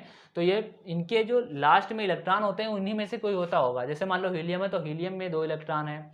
अगर नियॉन की बात करेंगे तो 8 और 2 10 इलेक्ट्रॉन, आई मीन नियॉन का एटॉमिक नंबर ही होता है। अगर हम लोग बात करेंगे आर्गन का, तो आर्गन का 18, मतलब ये तीनों को मिला करके 18 इलेक्ट्रॉन, ठीक है, नंबर ही एटॉमिक नंबर होता है। और जब हम बात करेंगे आर्गन के नीचे क्रिप्टॉन का, तो क्रिप्टॉन कितना हो जाएगा, 36। अब देखो इनको इतना मिला लो, 36, ठीक है। जब हम बात करेंगे जेनान की 54 की, तो इस 18 को मिला लो, यानी इतना, ये क्या हो गया, 54 हो गया। जब हम बात करेंगे रेडान की, यानी 86, तो हम इस 32 को मिला लेंगे। जब हम ऑर्गेनाइजेशन की बात करेंगे तो ये इस वाले को भी मिला लेंगे, ठीक है। अब देखो इनके ऑक्टेट कंप्लीट है, मतलब ये जो लिखे हुए हैं, ये एटॉमिक नंबर किसके लिखे हुए हैं, नोबल गैस के एटॉमिक नंबर लिखे हुए हैं। ये जो रो हमने बनाया है 2 8 8 18 18 32 32, ये किसके हैं, नोबल गैस के ही एटॉमिक नंबर लिखे हुए हैं, ठीक है। देखो कितना समझना आसान है, बस नोबल गैस हमको पता चल गया। अच्छा, नोबल गैस भाई देखो यहाँ पे क्या होता है कि जब किसी को घर ढूंढना होता है, या फिर मान लो उसको कोई चीज़ की ज़रूरत होती है, तो जिसके पास ऑलरेडी से होता है उसकी तो कुछ भाव ही अलग होते हैं, है ना। यहाँ भी यही होने वाला है भाई, नोबल के पास बढ़िया अच्छा खासा इलेक्ट्रॉन है, उसके पास मतलब जिसको ज़रूरत हो वो उसके पास आए, जिसके पास ना हो या जिसको ज़रूरत हो, सब के सब ऐसा बनना चाहते हैं। बस एक इस तरह समझ लो कि नोबल गैस के पास, एक इंसान के पास जो सब कुछ होना चाहिए ना, मतलब उसकी इच्छाएं बिल्कुल मर चुकी हों कि मुझे, मेरे पास सब कुछ है, कुछ नहीं चाहिए, मेरा खाना हो गया, मेरे पास घर है, मेरे पास कपड़े हैं, मेरे पास गाड़ी है, सब कुछ है, समझ लो। तो बस वही जो चीज़ें नीड होती हैं, जो ज़रूरी चीज़ें होती हैं, मतलब इलेक्ट्रॉन, भाई इनका घर गाड़ी बंगला सब इलेक्ट्रॉन ही है, जो कुछ है सब इलेक्ट्रॉन है। तो इनको जब इलेक्ट्रॉन कंप्लीट मिल गया, तो ये हम लोगों की तरह लालची तो होते नहीं कि रख लो, बच्चे के लिए रख देंगे, है ना। इनको बस अपना किसी तरह पालना है पेट, तो इनके पास पेट इनका पूरी तरीके से अच्छे से भरा हुआ है, इनको भूख नहीं लगती, इनको किसी गाड़ी की ज़रूरत नहीं है, इनको किसी बंगले की ज़रूरत नहीं है, बस इनके पास जितने इलेक्ट्रॉन है उसी में ये खुश हैं। अच्छा, तो बाकी जो इधर वाले हैं ये तो भाई जलेंगे ही ना, कि भाई हम भी बन जाएं कुछ ऐसा कि हमको भी काम ना करना पड़े, हमको भी रिएक्शन ना करना पड़े, तो उस तरह ये रिएक्शन करते हैं। फिलहाल के लिए नोबल गैस इस पीरियोडिक टेबल के किंग होते हैं, समझ लो, मतलब वो बहुत ही अच्छे एलिमेंट्स होते हैं। सारे एलिमेंट्स उन्हीं की तरीके के बनने चाहते हैं, जो इधर वाले एलिमेंट्स हैं सब के सब नोबल गैस बनना चाहते हैं, ठीक है। तो ये नोबल गैस के रूप में रिसर्च हो गया। अब दूसरा क्या हुआ कि एस ब्लॉक और पी ब्लॉक के जो एलिमेंट थे, एस ब्लॉक और पी ब्लॉक के एलिमेंट थे, उनको रिप्रेजेंटेटिव एलिमेंट कहा गया, रिप्रेजेंटेटिव एलिमेंट कहा गया। जो यस और पी ब्लॉक के थे उनको रिप्रेजेंटेटिव एलिमेंट कहा गया, और जो डी ब्लॉक के एलिमेंट थे उनको ट्रांजिशन कहा गया, ट्रांजिशन एलिमेंट, और एफ ब्लॉक के एलिमेंट्स जो थे उन्हें कहा गया inner transition element, inner transition element. अब देखो बेटा यहाँ पे क्या है कि थोड़ा सा, जैसे अभी हमने बताया कि सबसे पहले तो खोज ये हुई थी कि इनको मेटल और नॉन मेटल में बांटो सबको, ठीक है। तो यहाँ पे मेटल और नॉन मेटल भी खोजे गए। ये देखो जो एक कॉलम बना हुआ है, boron, silicon, germanium, arsenic, antimony, tellurium, polonium और एस्टेरिन, ये इतने एलिमेंट्स हैं, ये मेटोलाइट का काम करते हैं। मेटोलाइट क्या होते हैं, जो मेटल और नॉन मेटल के बीच की क्वालिटी शो करते हैं, यानी बीच की प्रॉपर्टी शो करते हैं, उन्हें क्या कहते हैं, मेटोलाइट्स कहते हैं। और जब ये देखो एक सीढ़ी की तरह बना हुआ है, जब हम इसके इधर निकलते हैं यानी राइट साइड में, तो वो सब होते हैं नॉन मेटल। और जब हम इसके लेफ्ट साइड की बात करते हैं, मतलब पूरी पीरियोडिक टेबल की बात कर रहे हैं, उसमें S block, B block, D block तीनों ब्लॉक आ जाता है, कुछ एलिमेंट्स पी ब्लॉक के भी आ जाते हैं। एस डी एफ के एलिमेंट्स तो मेटल में आ ही जाते हैं, कुछ एलिमेंट्स जैसे एल्युमिनियम हुआ, गैलियम हुआ, इंडियम हुआ, टिन हुआ, ये सब क्या होते हैं, मेटल होते हैं पी ब्लॉक के एलिमेंट्स होने के बाद भी। तो इनको ट्रांजिशन एलिमेंट इसलिए कहा जाता है, ट्रांजिशन का मतलब होता है, हिंदी में ट्रांजिशन को कहते हैं संक्रमण, यानी संक्रमित करना है। जैसे अभी देखो कोरोना डिजीज चल रही थी, तो कोरोना डिजीज छूने से फैल रही थी, मतलब किसी को अगर है तो किसी को उसने अगर छू लिया तो वो डिजीज हो गई। तो यहाँ पे ट्रांजिशन का मतलब भी उसी से होता है कि किसी के साथ रहते रहते उनकी प्रॉपर्टी आ जाए, है ना, समझ रहे हो। मतलब जैसे मान लो अगर तुम बहुत अच्छे हो पढ़ने में, दिन में कम से कम 12 घंटे पढ़ाई करते हो, और एक दोस्त है जो 12 घंटे टहलता है। अब क्या हुआ कि आप दोनों साथ रहने लगे, मित्रता हो गई। अब फ्रेंडशिप होने के बाद पता चला कि आप भी 12 घंटे अब टहलने लगे, पढ़ाई वढ़ाई से वास्ता नहीं रहा। तो अब क्या हुआ कि आपको उसने संक्रमित कर दिया है, आपने उसको ट्रांजिशन एलिमेंट समझ लो, उसने था वो अपने तरीके से आपको ढाल ले गया है। अच्छा मान लो आप 12 घंटे पढ़ाई करते हो, वो आपसे प्रभावित होकर के वो भी 12 घंटे पढ़ाई करने लगे, तो क्या हुआ कि आपने उसको अपना प्रभाव दिखा दिया है, आपसे वो संक्रमित हो गया है। तो यहाँ भी क्या होता है कि डी ब्लॉक को ट्रांजिशन इसलिए कहा जाता है क्योंकि ये बीच में होते हैं। अच्छा भैया, इधर जब मैंने बताया कि मेटालिक प्रॉपर्टीज जैसे जैसे हम इधर आते हैं वो बढ़ती चली जाती है ना बेटा, मेटालिक प्रॉपर्टीज बढ़ती चली जाती है। तो भाई मेटालिक प्रॉपर्टी जब बढ़ती जाएगी, सबसे बढ़िया मेटल कहाँ होंगे, सबसे बढ़िया मेटल यहाँ होंगे, है ना, फर्स्ट रो में। सबसे घटिया मेटल कहाँ होंगे, सबसे बुरे मेटल यहाँ होंगे, जो पी ब्लॉक के करीब होंगे। तो ये क्या हुआ, ये दोनों देखो संक्रमित कर रहे हैं इनको। देखो एस ब्लॉक के पास बढ़िया एक्टिव पावर है मेटल की, है ना, बढ़िया वाला मेटल है ये लोग। तो ये क्या करते हैं, जो इनके करीब होता है, मतलब एस ब्लॉक के करीब जितने डी ब्लॉक के एलिमेंट हैं वो सुपर मेटल होते हैं, मतलब बढ़िया वाले मेटल होते हैं, अच्छे वाले मेटल होते हैं, उनकी रिएक्टिविटी ज़्यादा होती है। लेकिन जैसे जैसे वो इधर मतलब पी ब्लॉक के करीब चले जाते हैं तो भैया पी ब्लॉक वाला उसको संक्रमित कर देता है। अब पी ब्लॉक वाला क्या करता है कि इनके अंदर मेटेलिक प्रॉपर्टीज को घटाता चला जाता है, ठीक है। हालांकि यहाँ तक नहीं पहुँच पाता, लेकिन जो इसके करीब रहेंगे वो तो घटेंगे ही, बीच वाले भाई मिडिल में रहेंगे और क्या। तो ये होता है, इसलिए इनको ट्रांजिशन एलिमेंट कहते हैं कि एस ब्लॉक डी ब्लॉक पर अपना ट्रांजिशन जमाए हुए है, मतलब अपना प्रभाव जमा रहा है और कह रहा है कि तुम मेरी तरह वर्क करो, और इधर मिल जाते हैं पी ब्लॉक, और पी ब्लॉक कहते हैं तुम मेरी तरह भैया वर्क करो, और दोनों जबरदस्ती इनको वर्क करवाते हैं, ठीक है। तो ये क्या है, ट्रांजिशन से हुए हैं, संक्रमित हुए हैं, दोनों लोगों के बीच में इनको संगत का असर मिल गया है। ये भाई जो 12 घंटे टहलते थे और ये हैं जो 12 घंटे पढ़ते थे, और बीच में बच गए ये, तो इनके अंदर क्या आया कि दोनों प्रॉपर्टी आ गए। जो इधर वाले एलिमेंट जो ज़्यादा करीबी थे उनके अंदर मेटल की प्रॉपर्टी आ गई, बढ़िया वाले, हालांकि है मेटल ये भी, लेकिन इनसे कम रिएक्टिव है, इधर वाले से कम रिएक्टिव है। मेटेलिक रिएक्टिविटी इधर से इधर की तरफ, मतलब left to right to left जाने पे बढ़ती है, ठीक है, लेफ्ट टू राइट जाने पे घटती है, तो इसलिए इनको ट्रांजिशन एलिमेंट कहा गया। अच्छा, जो एफ ब्लॉक है इसको इनर ट्रांजिशन एलिमेंट कहा गया।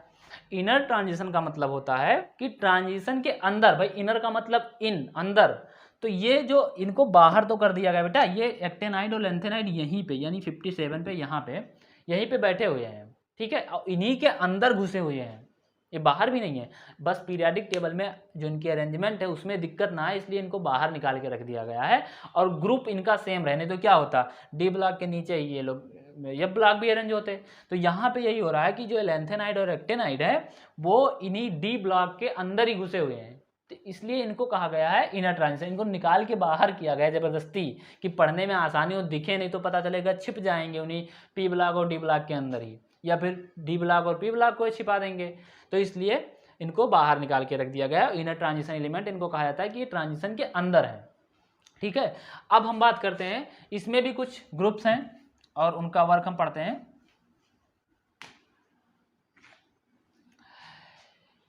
ये जब हम बात करते हैं हीलियम की, बेटा देखो हीलियम बहुत ही हल्की गैस होती है, आप लोग जानते हैं। एरोप्लेन्स के जो टायर होते हैं उनमें हीलियम गैस ही भरी जाती है, जो गुब्बारे होते हैं जो हवा में ऊपर की तरफ उड़ते हैं उसमें भी हीलियम गैस भरी जाती है। हीलियम गैस बहुत ही हल्की होती है और ये अर्थ से अपोजिट रिएक्शन करती है, मतलब अर्थ से ऊपर की तरफ जाती है, हालांकि कोई रिएक्शन नहीं करती है, ये हल्की ही इतनी होती है कि और जो भारी गैस है उनको यहाँ रहने ही नहीं देती, कहते तुम जाओ ऊपर जाओ। तो एरोप्लेन के टायर में हीलियम गैस भरी जाती है। अच्छा, इन दोनों में दिक्कत क्या हुआ कि जो हाइड्रोजन है, हाइड्रोजन और एक इधर एक टर्म आएगा 17th ग्रुप को हम लोग कहते हैं हैलोजन। हाइड्रोजन और हैलोजन, इनको जरा ध्यान से समझ लेना बेटा, हाइड्रोजन एंड हैलोजन, हैलोजन। अच्छा, जो हैलोजन होते हैं इनकी इलेक्ट्रोनेगेटिविटी सबसे ज़्यादा होती है। हाइड्रोजन जो होते हैं इनकी इलेक्ट्रोनिगेटिविटी अभी बताएंगे इनके पीरियोडिक टेबल में, हाइड्रोजन की इलेक्ट्रोनिगेटिविटी सबसे ज़्यादा होती है। और इलेक्ट्रोनिगेटिविटी होती है किसी से इलेक्ट्रॉन अट्रैक्ट कर लेना, ले लेना। तो इनके अंदर माइनस चार्ज होता है, यानी किसी भी हाइड्रोजन ग्रुप की जब इलेक्ट्रॉनिक कॉन्फ़िगरेशन निकालेंगे तो पता चलेगा कि उनके ऊपर एक सिंगल माइनस चार्ज होता है। अच्छा, जब हाइड्रोजन की हम बात करते हैं और जो ये फर्स्ट ग्रुप है, यानी ये एस ब्लॉक का फर्स्ट ग्रुप है, ये क्या करता है, इनके ऊपर एक पॉजिटिव चार्ज होता है ना, एक पॉजिटिव चार्ज होता है, मतलब हाईली पॉजिटिव भी होते हैं ये। तो हाइड्रोजन और हाइड्रोजन में अंतर ये होता है कि हाइड्रोजन के ऊपर एक माइनस चार्ज, यानी फ्लोरीन लिखा तो फ्लोरीन के ऊपर माइनस, यानी इसको एक इलेक्ट्रॉन की जरूरत है। क्लोरीन लिखा तो क्लोरीन को भी एक इलेक्ट्रॉन की जरूरत है।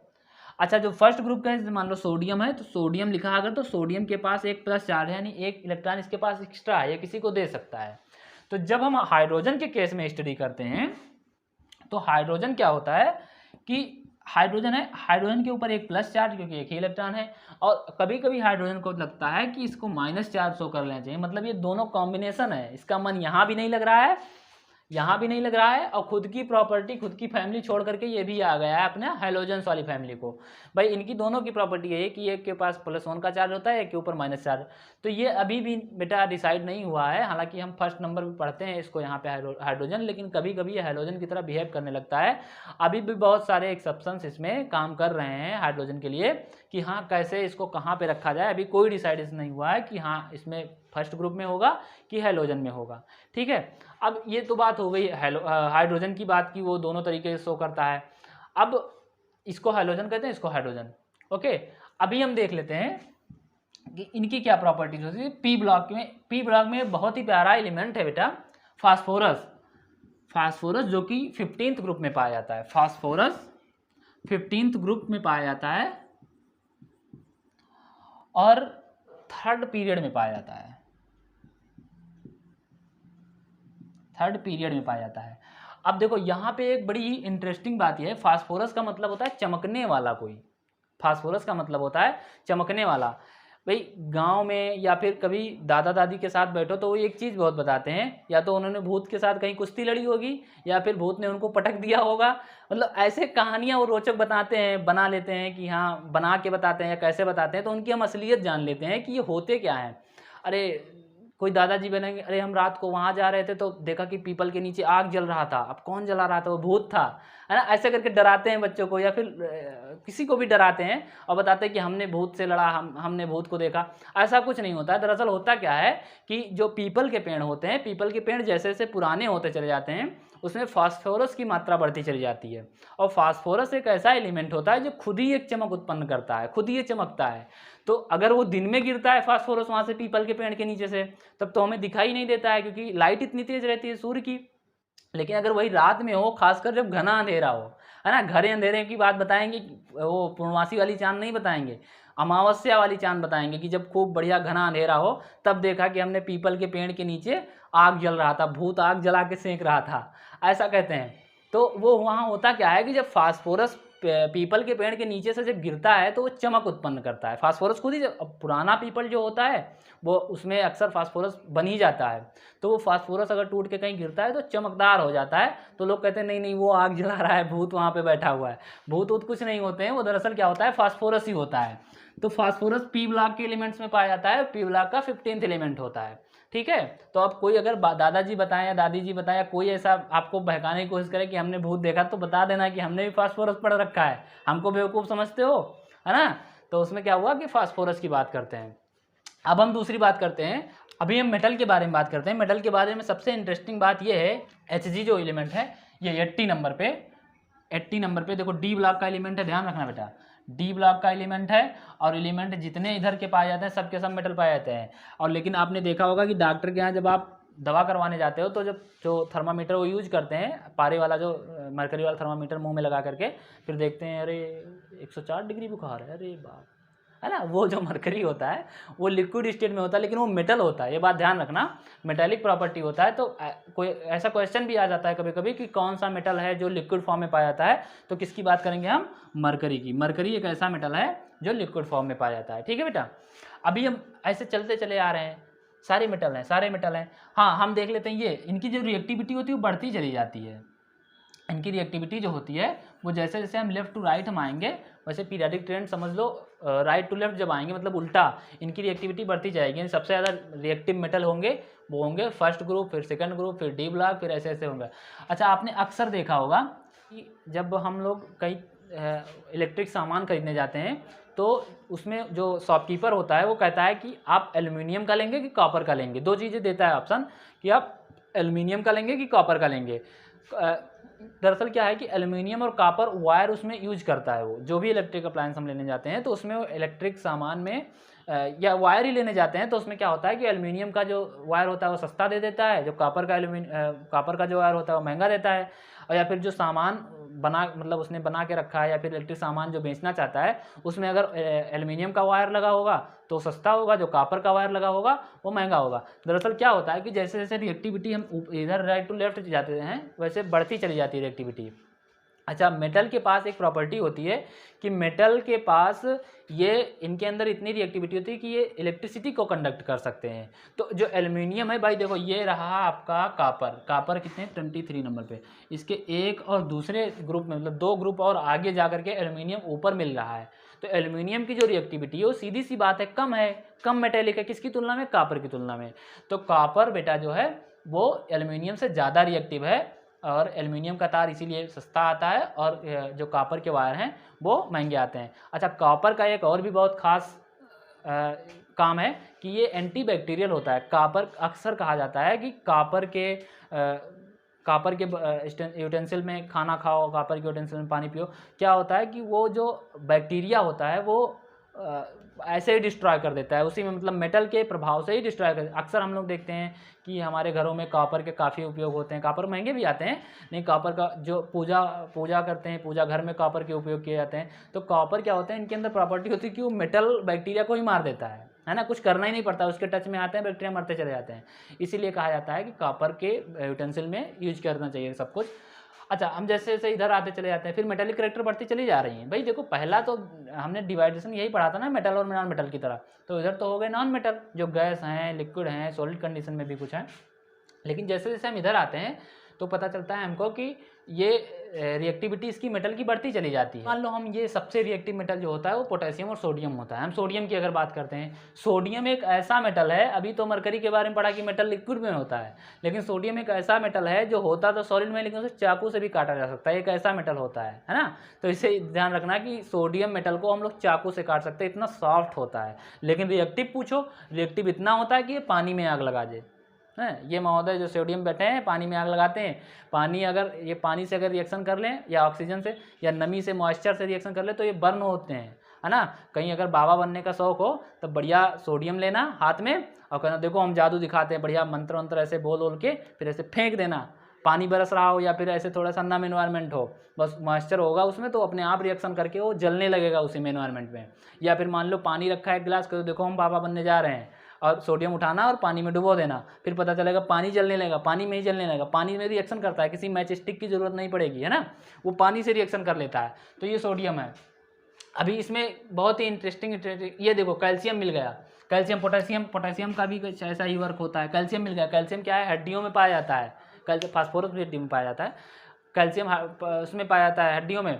अच्छा, हम देखते हैं कि जो जानवरों की हड्डियां होती हैं वो बिक जाती हैं, वो किस काम में आती होंगी, ऐसा कभी कभी मन में सोचा होगा कि हाँ जानवर की हड्डियां लोग क्यों लेकर जाते हैं, इसका क्या करेंगे, उसको देखने के लिए नहीं ले जाते हैं।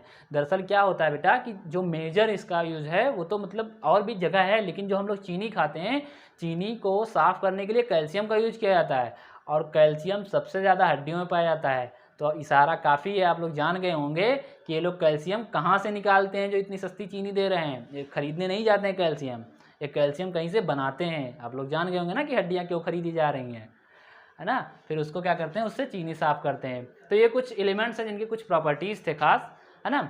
अब हम बात करते हैं, हमें लगता है कि गोल्ड सबसे महंगा होता है ना, हमको लगता है कि गोल्ड सबसे महंगा होता है 24 कैरेट। अरे भाई यहाँ भी पहन लो, वहाँ भी पहन लो, सोने के हार बनवा लो, है ना, नेकलेस अंगूठी बनवा लो, चेन बनवा लो, सब कुछ बनवाते हैं। तो ऐसा नहीं है कि सोना सबसे महंगा है, हाँ महंगा होता है, बट सबसे महंगा एलिमेंट जो होता है वो यूरेनियम होता है बेटा, ध्यान रखना। और यूरेनियम काम में, पहनने वाली चीज़ें महंगी नहीं होती, पहनना तो पहन के छोड़ दिया, यूरेनियम का यूज़ हम लोग बम बनाने में करते हैं, है ना, बड़े बड़े मिसाइल बनाने में करते हैं। तो यूरेनियम का यूज़ सबसे ज़्यादा बम बनाने में होता है, तो पहनना यहाँ पे तो बेकार हो गया, यहाँ पे यूज करेंगे हम बम बनाने के लिए। तो यूरेनियम सबसे महंगा एलिमेंट है, मतलब यूरेनियम बनो, हीरा से भी महंगा एलिमेंट है ना।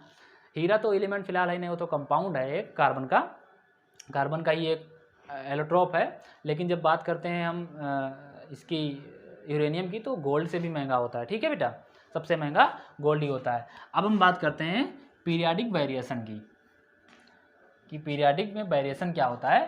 पीरियाडिक वेरिएशन, अच्छा पीरियाडिक वेरिएशन क्या होता है बेटा, कि जब हम कोई एलिमेंट्स, जैसे ये पीरियड है, हमने बताया ना कि जब हम लेफ्ट टू राइट जाते हैं, किसी भी पीरियड में लेफ्ट टू राइट जाते हैं, तो उनके अंदर एक प्रॉपर्टी होती है कि उनकी जो प्रॉपर्टीज़ होती हैं वो चेंज होती रहती हैं। अच्छा, इनको क्या किया गया कि जो ग्रुप होती है उनकी सिमिलर होती हैं, लगभग समान होती है, इसीलिए उनको एक ग्रुप में रखा गया है। ये बात क्लियर कर लेना बेटा, कि जो ग्रुप्स होते हैं उनमें जो प्रॉपर्टी इनकी जो होती है वो लगभग सेम होती है, लेकिन पीरियड में नहीं होती है कि हाँ अभी कह दिया फोर्थ पीरियड के सारे एलिमेंट्स एक जैसे, नहीं, ऐसा नहीं होगा। हाँ, ये जरूर कह सकते हैं फर्स्ट ग्रुप के सारे एलिमेंट्स एक जैसे हैं, फर्स्ट ग्रुप के सारे एलिमेंट्स एक जैसे प्रॉपर्टी शो करते हैं। सेकंड ग्रुप के, तो ग्रुप का जो वेरिएशन है वो हो सकता है कि सिमिलरिटीज शो करता हो, लेकिन पीरियड में सिमिलरिटीज नहीं होती हैं। अरे कहाँ से होगी भाई, ये तो मेटल है, ये भी मेटल है, ये थोड़ा लेस रिएक्टिव मेटल है, ये पहुंच गया एक ही ग्रुप में, देखो किस तरह एलिमेंट्स पाए गए हैं, नॉन मेटल है, तो इसमें कहाँ से आ गया, है ना। लेकिन जब ग्रुप की बात करते हैं तो सारे मेटल हैं तो हैं भाई, हाइड्रोजन को छोड़ देना, हाइड्रोजन एक्सेप्शन है ना, हाइड्रोजन और हीलियम की बात ही ना करो, ये दोनों तो अभी बता चुके हैं एक्सेप्शन है। ऊपर से नीचे की तरफ हम देखते हैं तो सारे के सारे मेटल है ना। तो जब ग्रुप की बात करते हैं तो उनकी प्रॉपर्टीज मैच करती हैं, सिमिलर होती हैं, हो सकती है ना, पूरी तरीके से सिमिलर नहीं होती हैं, लेकिन कुछ प्रॉपर्टी मिलती जुलती हैं, इसी के अकॉर्डिंग उनको एक ग्रुप में रखा गया है, लेकिन पीरियड की प्रॉपर्टीज नहीं मिलती हैं। ठीक है बेटा, अब हम पीरियडिक वेरिएशन में सबसे पहले पढ़ते हैं एटॉमिक साइज। एटॉमिक साइज, अब देखो बेटा, कोई भी एटम, कोई ऐसा एलिमेंट तो है नहीं कि बड़ा सा दिख रहा है उसका साइज जाकर के नाप लो भाई। देखो एलिमेंट्स जो होते हैं उसमें एटम पाए जाते हैं, उनका एटम होता है, मॉलिक्यूल्स बनते हैं, उनके कंपाउंड बनते हैं। तो कोई भी एलिमेंट ऐसा नहीं होता है कि जिसको हम जाएंगे और बढ़िया पेरीमीटर से नाप के चले आएंगे। तो एटॉमिक साइज को मापने के लिए हम लोग एटॉमिक रेडियस में नापते हैं। एटॉमिक साइज को हम लोग एटॉमिक रेडियस में नापेंगे। किस में नापेंगे? एटॉमिक रेडियस में, एटॉमिक रेडियस में मापते हैं। अब देखो एटॉमिक रेडियस क्या होता है? एटॉमिक रेडियस होता है कि जिसमें सर्कल टाइप का जो एलिमेंट्स होते हैं या सर्कल टाइप की जो चीज़ें होती हैं उनको नापा जाता है। एटॉमिक रेडियस होता है कि ये रहा आउटर मोस्ट इलेक्ट्रॉन। अच्छा एक बात ध्यान रखना बेटा कि जो इलेक्ट्रॉन होते हैं, जो ये एलिमेंट्स होते हैं, इनके चारों तरफ इलेक्ट्रॉन चक्कर काटते हैं, है ना, सर्कुलर घूमते हैं। जो इनका एक्चुअल में स्ट्रक्चर बन के आएगा वो ये बन के आएगा कि इनका जो न्यूक्लियस होगा वो बीच में होगा और इलेक्ट्रॉन इनके चारों तरफ चक्कर काटेंगे। और रूल कौन सा होगा इलेक्ट्रॉन फिलिंग का? वही 2 8 8 18 18 32 वाला, यही वाला रूल फॉलो होगा इलेक्ट्रॉन फिलिंग करने के लिए। ठीक है, अभी हम एक देख लेते हैं फिर समझ में आ जाएगा। मान लो हमने क्लोरीन ले लिया, क्लोरीन के पास 17 इलेक्ट्रॉन है। अब देखो ये रहा क्लोरीन का न्यूक्लियस, और इसके चारों तरफ इलेक्ट्रॉन घूम रहे हैं, परमानेंट सर्कुलर कर रहे हैं बेटा, बढ़िया आराम से घूम रहे हैं चारों तरफ। ऐसे 2-3 छल्ले बना दिए, इनको सेल से ऑर्बिटल्स कहते हैं। इसमें क्या हो, पहले वाले में 2 इलेक्ट्रॉन भर दिए गए और दूसरे वाले में कितने भरना है? 8 इलेक्ट्रॉन भरने हैं। क्यों? क्योंकि उनका स्ट्रक्चर स्टेबल हो जाए। ठीक है, इसलिए 8 इलेक्ट्रॉन भर दिए गए। कितने हो गए? 8 to 10 इलेक्ट्रॉन हमने फिल कर दिया। हमारे पास कितने बचे? टोटल भाई 17 है हमारे पास, 10 हमने फिल कर दिया, 7 बचे हैं। तो 7 इलेक्ट्रॉन हमने ये यहाँ से ले करके और ये ऐसे करके हमने फिल कर दिया 10 इलेक्ट्रॉन, है ना। 17 इलेक्ट्रॉन, 2 4 6 7। अब देखो इसमें टोटल देखो 17 इलेक्ट्रॉन फिल हो गए। अच्छा इसको अपना ऑक्टेट कंप्लीट करने के लिए चाहिए कितना भाई? 8 तो इसका पूरा हो गया, अब 8 चाहिए। या तो अपना 7 इलेक्ट्रॉन दे करके पिछले की तरह अपना ऑक्टेट पूरा कर ले, या फिर नया ऑक्टेट पूरा कर ले। तो ऑक्टेट तो छोड़ो, अभी बताते हैं ऑक्टेट की रूल। अब देखो क्या हुआ कि ये हुआ न्यूक्लियस, यहाँ पे न्यूक्लियस है, यहाँ पे क्या है? न्यूक्लियस है। और रेडियस किसी भी जो सर्किल टाइप का होता है उसका रेडियस नापते हैं, उसका बीच में, है ना, डायमीटर में मापते हैं, रेडियस में मापते हैं, तो रेडियस में। तो न्यूक्लियस से जो अंतिम वाला, जो ये लास्ट वाला जो सेल है जिसमें इलेक्ट्रॉन सबसे लास्ट में घूम रहे हैं, भाई लास्ट वाला ये 7 इलेक्ट्रॉन वाला ही है जिसमें 7 इलेक्ट्रॉन घूम रहे हैं। तो यहाँ से और यहाँ के बीच की दूरी को क्या कहते हैं? रेडियस कहते हैं। न्यूक्लियस से लास्ट इलेक्ट्रॉन की एक तरफ की दूरी है फिलहाल, है ना, इनको रेडियस कहते हैं। लेकिन दरअसल बात ये होता है कि जो एटम होते हैं वो सिंगल फॉर्म में नहीं पाए जाते हैं। वो किसी मॉलिक्यूल के रूप में मिलेंगे हमको। मॉलिक्यूल अब किसी फोर्स ऑफ अट्रैक्शन के द्वारा मॉलिक्यूल्स एक दूसरे से बन जाते हैं, ठीक है, या फिर किसी कंपाउंड के रूप में मिलेंगे। तो ऐसा सिंगल तो मिलेगा नहीं कि ये रहा क्लोरीन और क्लोरीन के हमने स्ट्रक्चर बनाया और यहाँ से यहाँ तक नाप लिया, ऐसा नहीं होगा। होगा क्या कि जो इनका एटॉमिक रेडियस होगा, जैसे मान लो हमने क्लोरीन ले लिया, क्लोरीन के 2 मॉलिक्यूल ले लिए, Cl2 हमने ले लिया, हमने Cl2 ले लिया।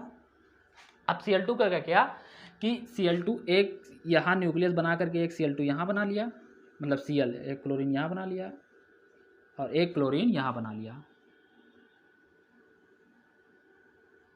एक क्लोरीन यहाँ बना लिया।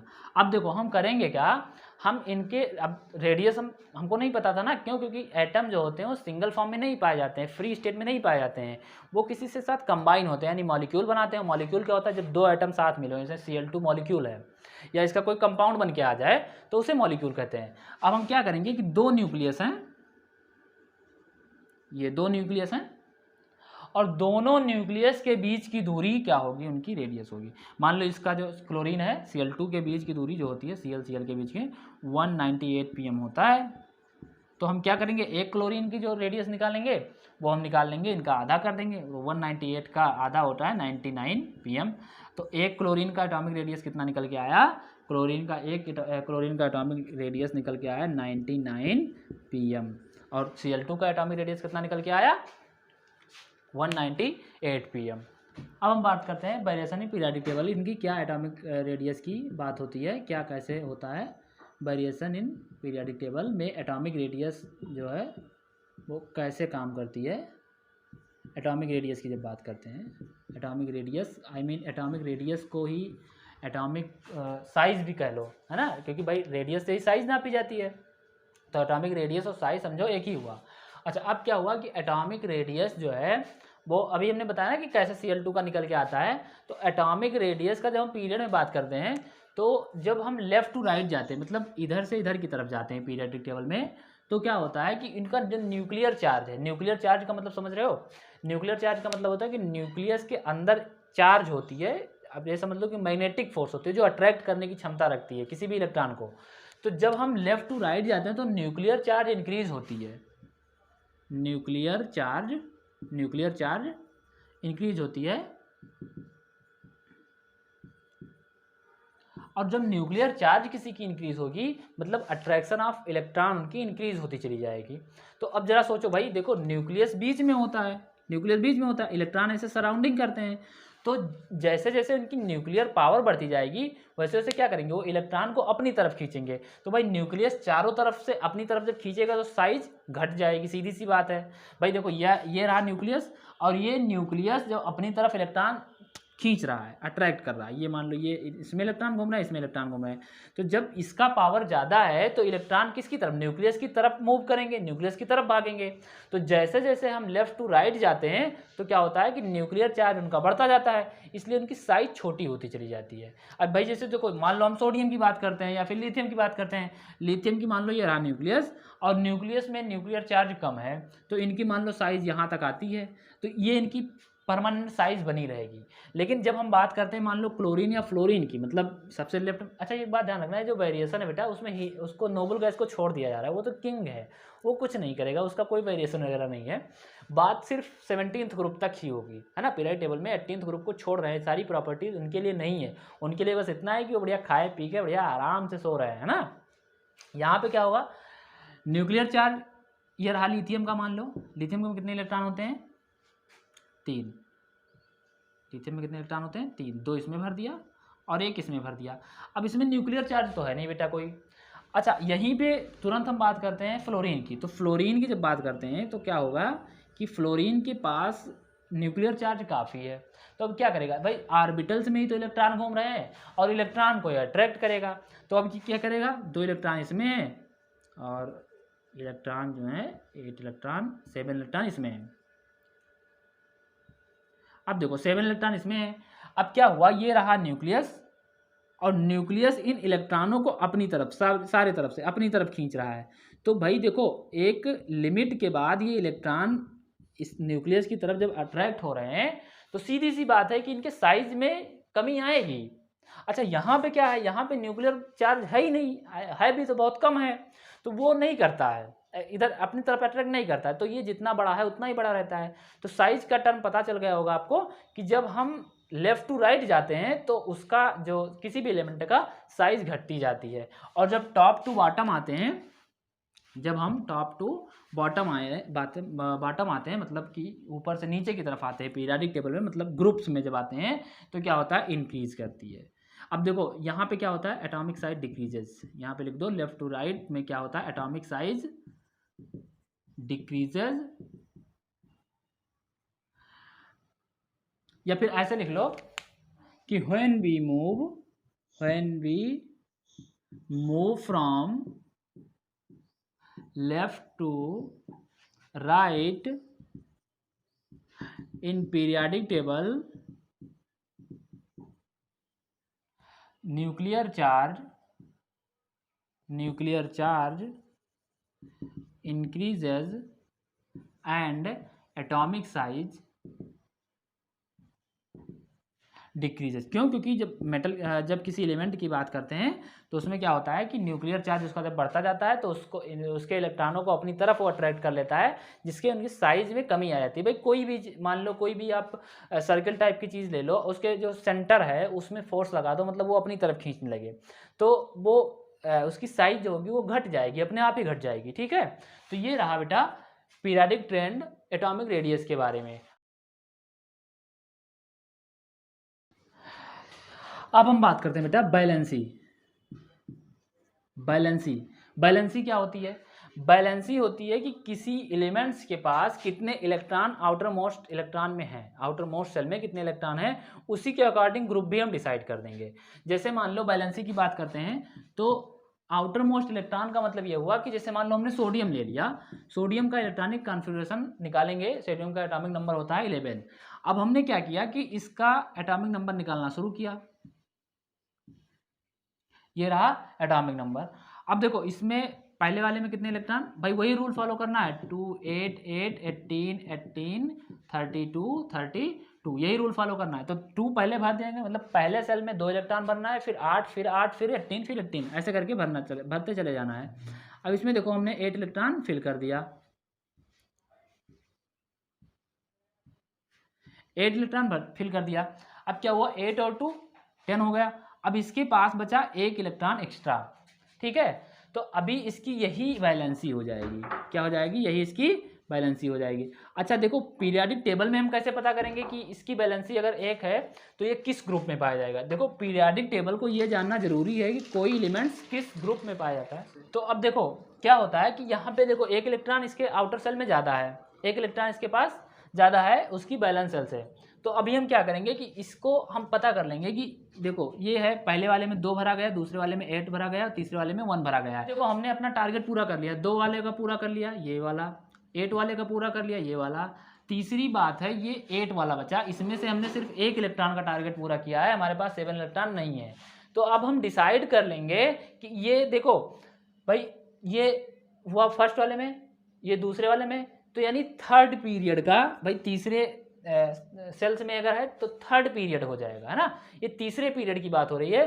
तो तीसरे पीरियड का अब इसके पास 1 इलेक्ट्रॉन है तो फर्स्ट एलिमेंट, या फिर तीसरे पीरियड में 2 इलेक्ट्रॉन उसके लास्ट में बचते तो सेकंड ग्रुप का हो जाता, 3 इलेक्ट्रॉन बचते तो थर्ड ग्रुप का हो जाता। इस तरह ग्रुप डिसाइड करेंगे। तो इससे सोडियम था तो सोडियम के लास्ट में कितने इलेक्ट्रॉन बचे, 1, तो 8 ये मतलब ये फर्स्ट पीरियड खत्म हो गया, दूसरा वाला 8 सेकंड वाला पीरियड खत्म हो गया।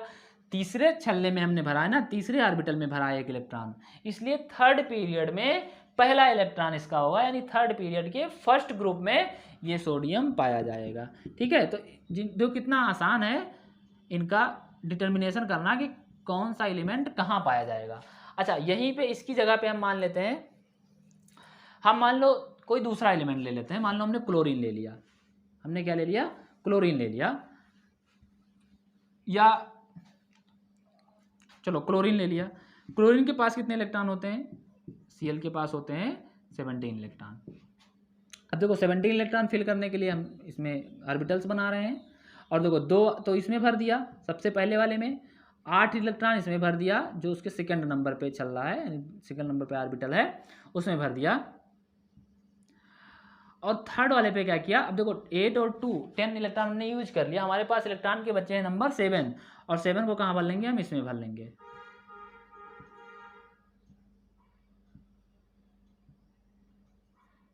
अब देखो 7 इलेक्ट्रॉन हमने इसमें फिल कर लिया।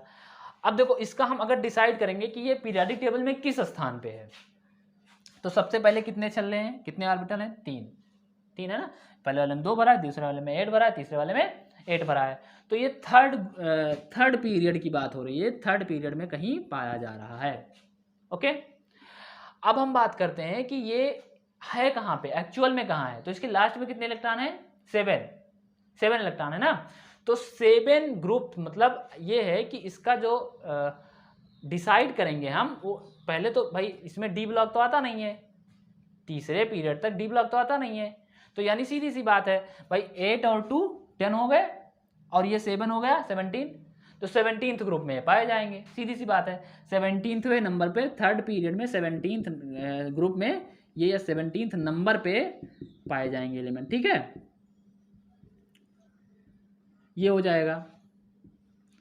ये बात समझ में आई कि कैसे बैलेंसी निकालते हैं, फिर बैलेंसी के अकॉर्डिंग कैसे डिसाइड करते हैं कि कौन सा आइटम कहाँ पाया जाएगा, कौन सा एलिमेंट कहाँ पाया जाएगा। तो उनके लास्ट में जो सेल बचता है उसके अकॉर्डिंग हम जान सकते हैं। अब हम बात करते हैं इलेक्ट्रॉन पोटेंशियल की या आयोनाइजेशन पोटेंशियल की। अब हम बात करते हैं आयोनाइजेशन पोटेंशियल की, आयोनाइजेशन पोटेंशियल की। अब देखो आयोनाइजेशन पोटेंशियल क्या होता है। आयोनाइजेशन पोटेंशियल ये होता है कि किसी के पास इलेक्ट्रॉन हो, उसको आयोनाइज्ड कराने के लिए, से कोई भी एटम जो होता है बेटा वो न्यूट्रल फॉर्म में होता है, और जब वो किसी को एक इलेक्ट्रॉन देता है तो उसके ऊपर पॉजिटिव चार्ज आ जाता है, और जब वो किसी से एक इलेक्ट्रॉन लेता है तो उसके ऊपर नेगेटिव चार्ज आ जाता है। तो आयोनाइजेशन में क्या होता है कि जब कोई एटम एक साथ अपने इलेक्ट्रॉन से एक इलेक्ट्रॉन दे दे किसी को, आयोनाइजेशन पोटेंशियल अपने आप को आयोनाइज करने के लिए किसी को एक इलेक्ट्रॉन दे दे। जैसे मान लो किसी के पास एक इलेक्ट्रॉन ज़्यादा है, तो भाई ज़्यादा है तो उसको ऑक्टेट पूरा करना है तो वो किसी को देगा ही। और वो जैसे कोई चार्ज है बेटा, तो इलेक्ट्रॉन निकालने के लिए एक ऊर्जा तो लगती है, एक एनर्जी लगती है, और उस एनर्जी को जब तक हम नहीं अप्लाई करेंगे तब तक ये कहाँ हो पाएगा। जैसे देखो एक छोटा सा एग्जांपल है, मान लो इस मार्कर में टैप लगा हुआ है, इस टैप को निकाल, भाई इसमें अगर कोई हम एनर्जी नहीं लगाएंगे तब तक ये निकलने वाला नहीं है। तो मान लो इसके पास एक इलेक्ट्रॉन ज़्यादा है, इस इलेक्ट्रॉन को निकालने के लिए जो एनर्जी हमने लगाई अभी इस हाथ से, वो उसका कहलाता है आयोनाइजेशन पोटेंशियल। यानी किसी एटम से या किसी एलिमेंट से एक इलेक्ट्रॉन रिलीज कराने में, एक इलेक्ट्रॉन निकालने के लिए जो एनर्जी यूज की जाती है वो कहलाता है आयोनाइजेशन पोटेंशियल। जैसे मान लो अभी सोडियम हमने बनाया था, सोडियम के पास एक इलेक्ट्रॉन था, भी बढ़िया आसानी समझ भी जाओगे। ये रहा सोडियम, इसके पास 11 इलेक्ट्रॉन, 2 यहाँ फिल किए, 8 यहाँ फिल किए, यहाँ फिल किए, और एक यहाँ फिल किया। अब ये इलेक्ट्रॉन इनके पास ज़्यादा है, इस एक इलेक्ट्रॉन को निकालने के लिए, इससे यहाँ से निकाल करके बाहर करने के लिए, किसी को देने के लिए जो एनर्जी यूज की जाती है वो कहलाती है आयोनाइजेशन पोटेंशियल। अब आयोनाइजेशन पोटेंशियल सबकी समान तो होती नहीं है, इसमें भी जैसे अभी एटॉमिक रेडियस घट बढ़ रहा था लेफ्ट टू राइट जाने पे या टॉप टू बॉटम जाने पे, ऐसे आयोनाइजेशन पोटेंशियल भी इंक्रीज और डिक्रीज करेगा। तो होता क्या है, जब हम लेफ्ट टू राइट जाते हैं तो जो आयोनाइजेशन पोटेंशियल होता है लेफ्ट टू राइट जाने पे इंक्रीज करती है, और टॉप टू बॉटम आने पे डिक्रीज करती है। ये क्यों करती है? दरअसल होता क्या है कि जब लेफ्ट टू राइट हम जाते हैं तो नंबर ऑफ सेल्स, जब हम टॉप टू बॉटम आते हैं तो नंबर ऑफ सेल्स बढ़ते चले जाते हैं। नंबर ऑफ सेल्स का मतलब जो अभी गोल गोल सा छल्ला बना रहे थे उन्हीं की बात हो रही है, ऑर्बिटल सेल्स है ना। तो वो जब हम ऊपर से नीचे आते हैं तो बढ़ते चले जाते हैं।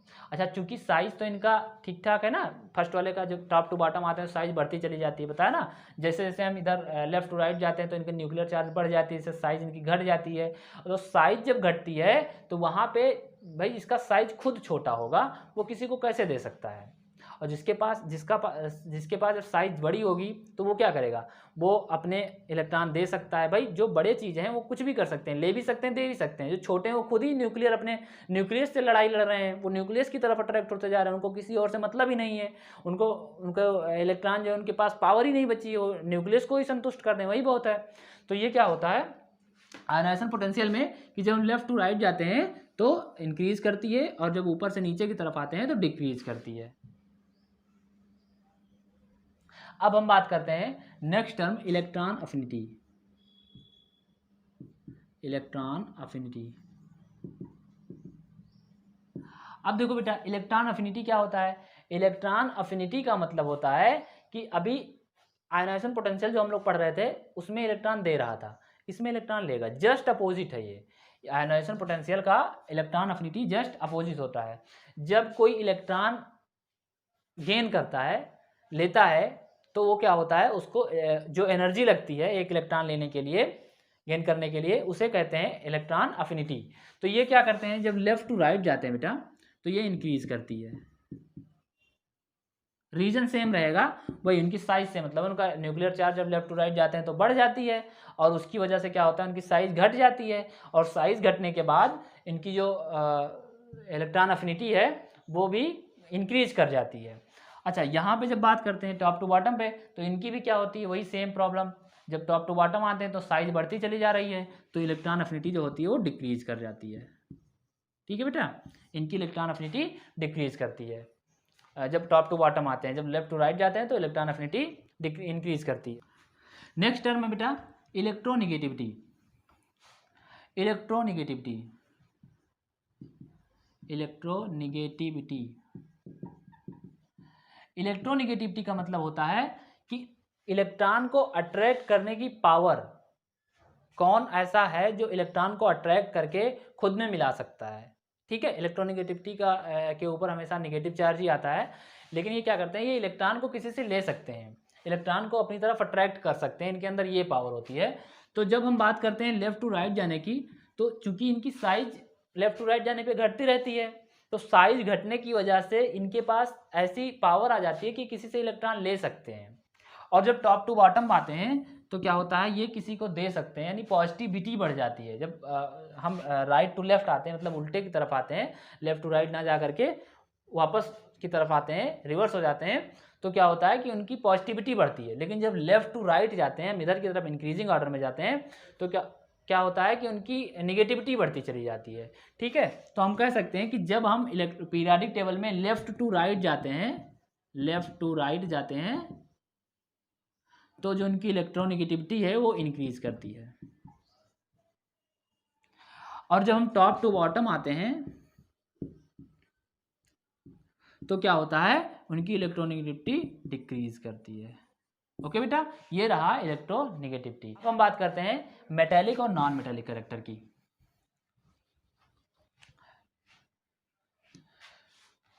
अब हम बात करते हैं metallic and non metallic character.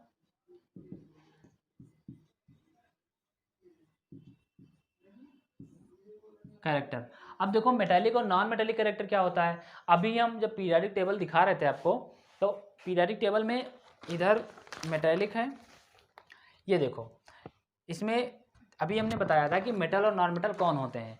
जब लेफ्ट टू राइट हम जाते हैं, मतलब इधर से इधर की तरफ जाते हैं, तो क्या होता है कि उनकी पॉजिटिविटी घटती चली जाती है। क्यों? क्योंकि उधर पी ब्लॉक होता है जो कि उसको ट्रांजिशन करता है डी ब्लॉक वाले को। तो जब हम लेफ्ट टू राइट जाते हैं, इसको लिख लो चाहो तो, when we move from left to right, left to right, metallic character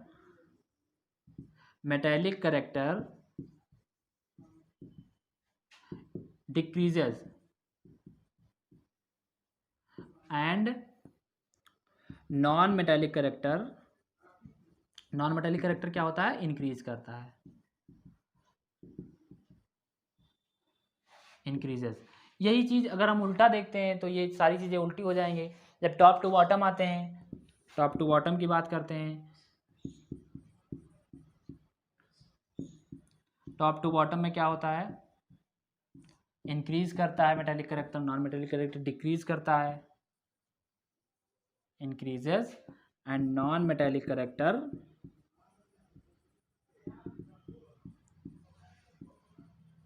decreases. ठीक है, तो ये रहा इनकी मेटेलिक और नॉन मेटेलिक प्रॉपर्टी। ओके, अब ये देखो मेटेलिक और नॉन मेटेलिक में कुछ ज़्यादा ये दोनों एक दूसरे के अपोजिट होते हैं, तो जानते हो। मेटेलिक कैरेक्टर का मतलब होता है इसमें मेटल की प्रॉपर्टी पाई जाती हो। नॉन मेटेलिक कैरेक्टर वो होता है जिसमें नॉन मेटल की मेटल के अपोजिट जो मेटल की प्रॉपर्टी नहीं शो करते हैं उन्हें नॉन मेटल कहते हैं, है ना। और जो इन दोनों के बीच की प्रॉपर्टी शो करते हैं उन्हें मेटलॉइड्स कहते हैं, ठीक है। तो ये हो गए आपके पीरियाडिक वेरिएशन। इन चीज़ों को आप बहुत ही ध्यान से और एक टेबल बना लीजिएगा, और उस टेबल में आप या फिर ये टेबल हम जो दिखा रहे हैं इसको आप नोट कर लीजिएगा। इस टेबल को नोट करके बढ़िया रख लीजिएगा, जिससे क्या होगा, आसानी हो जाएगी आपको पीरियाडिक ट्रेंड्स याद करने में। अब हम बात करते हैं बॉइलिंग और मेल्टिंग पॉइंट क्या होते हैं। तो बॉइलिंग और मेल्टिंग पॉइंट बेटा, जब किसी सॉलिड को लिक्विड बनाने के लिए हम हीट करते हैं, तो जब वो सॉलिड मेल्ट होना स्टार्ट कर दे जिस टेम्परेचर पे, उसे कहते हैं मेल्टिंग पॉइंट। मेल्टिंग पॉइंट क्या होता है,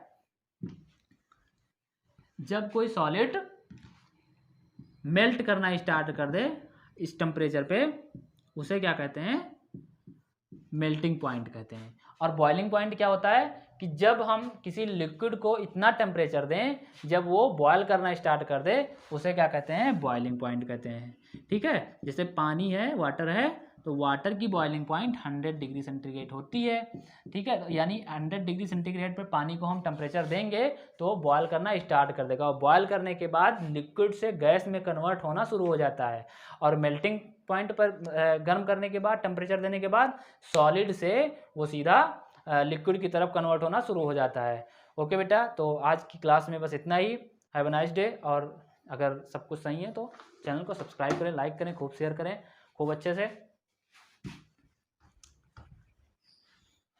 थैंक यू।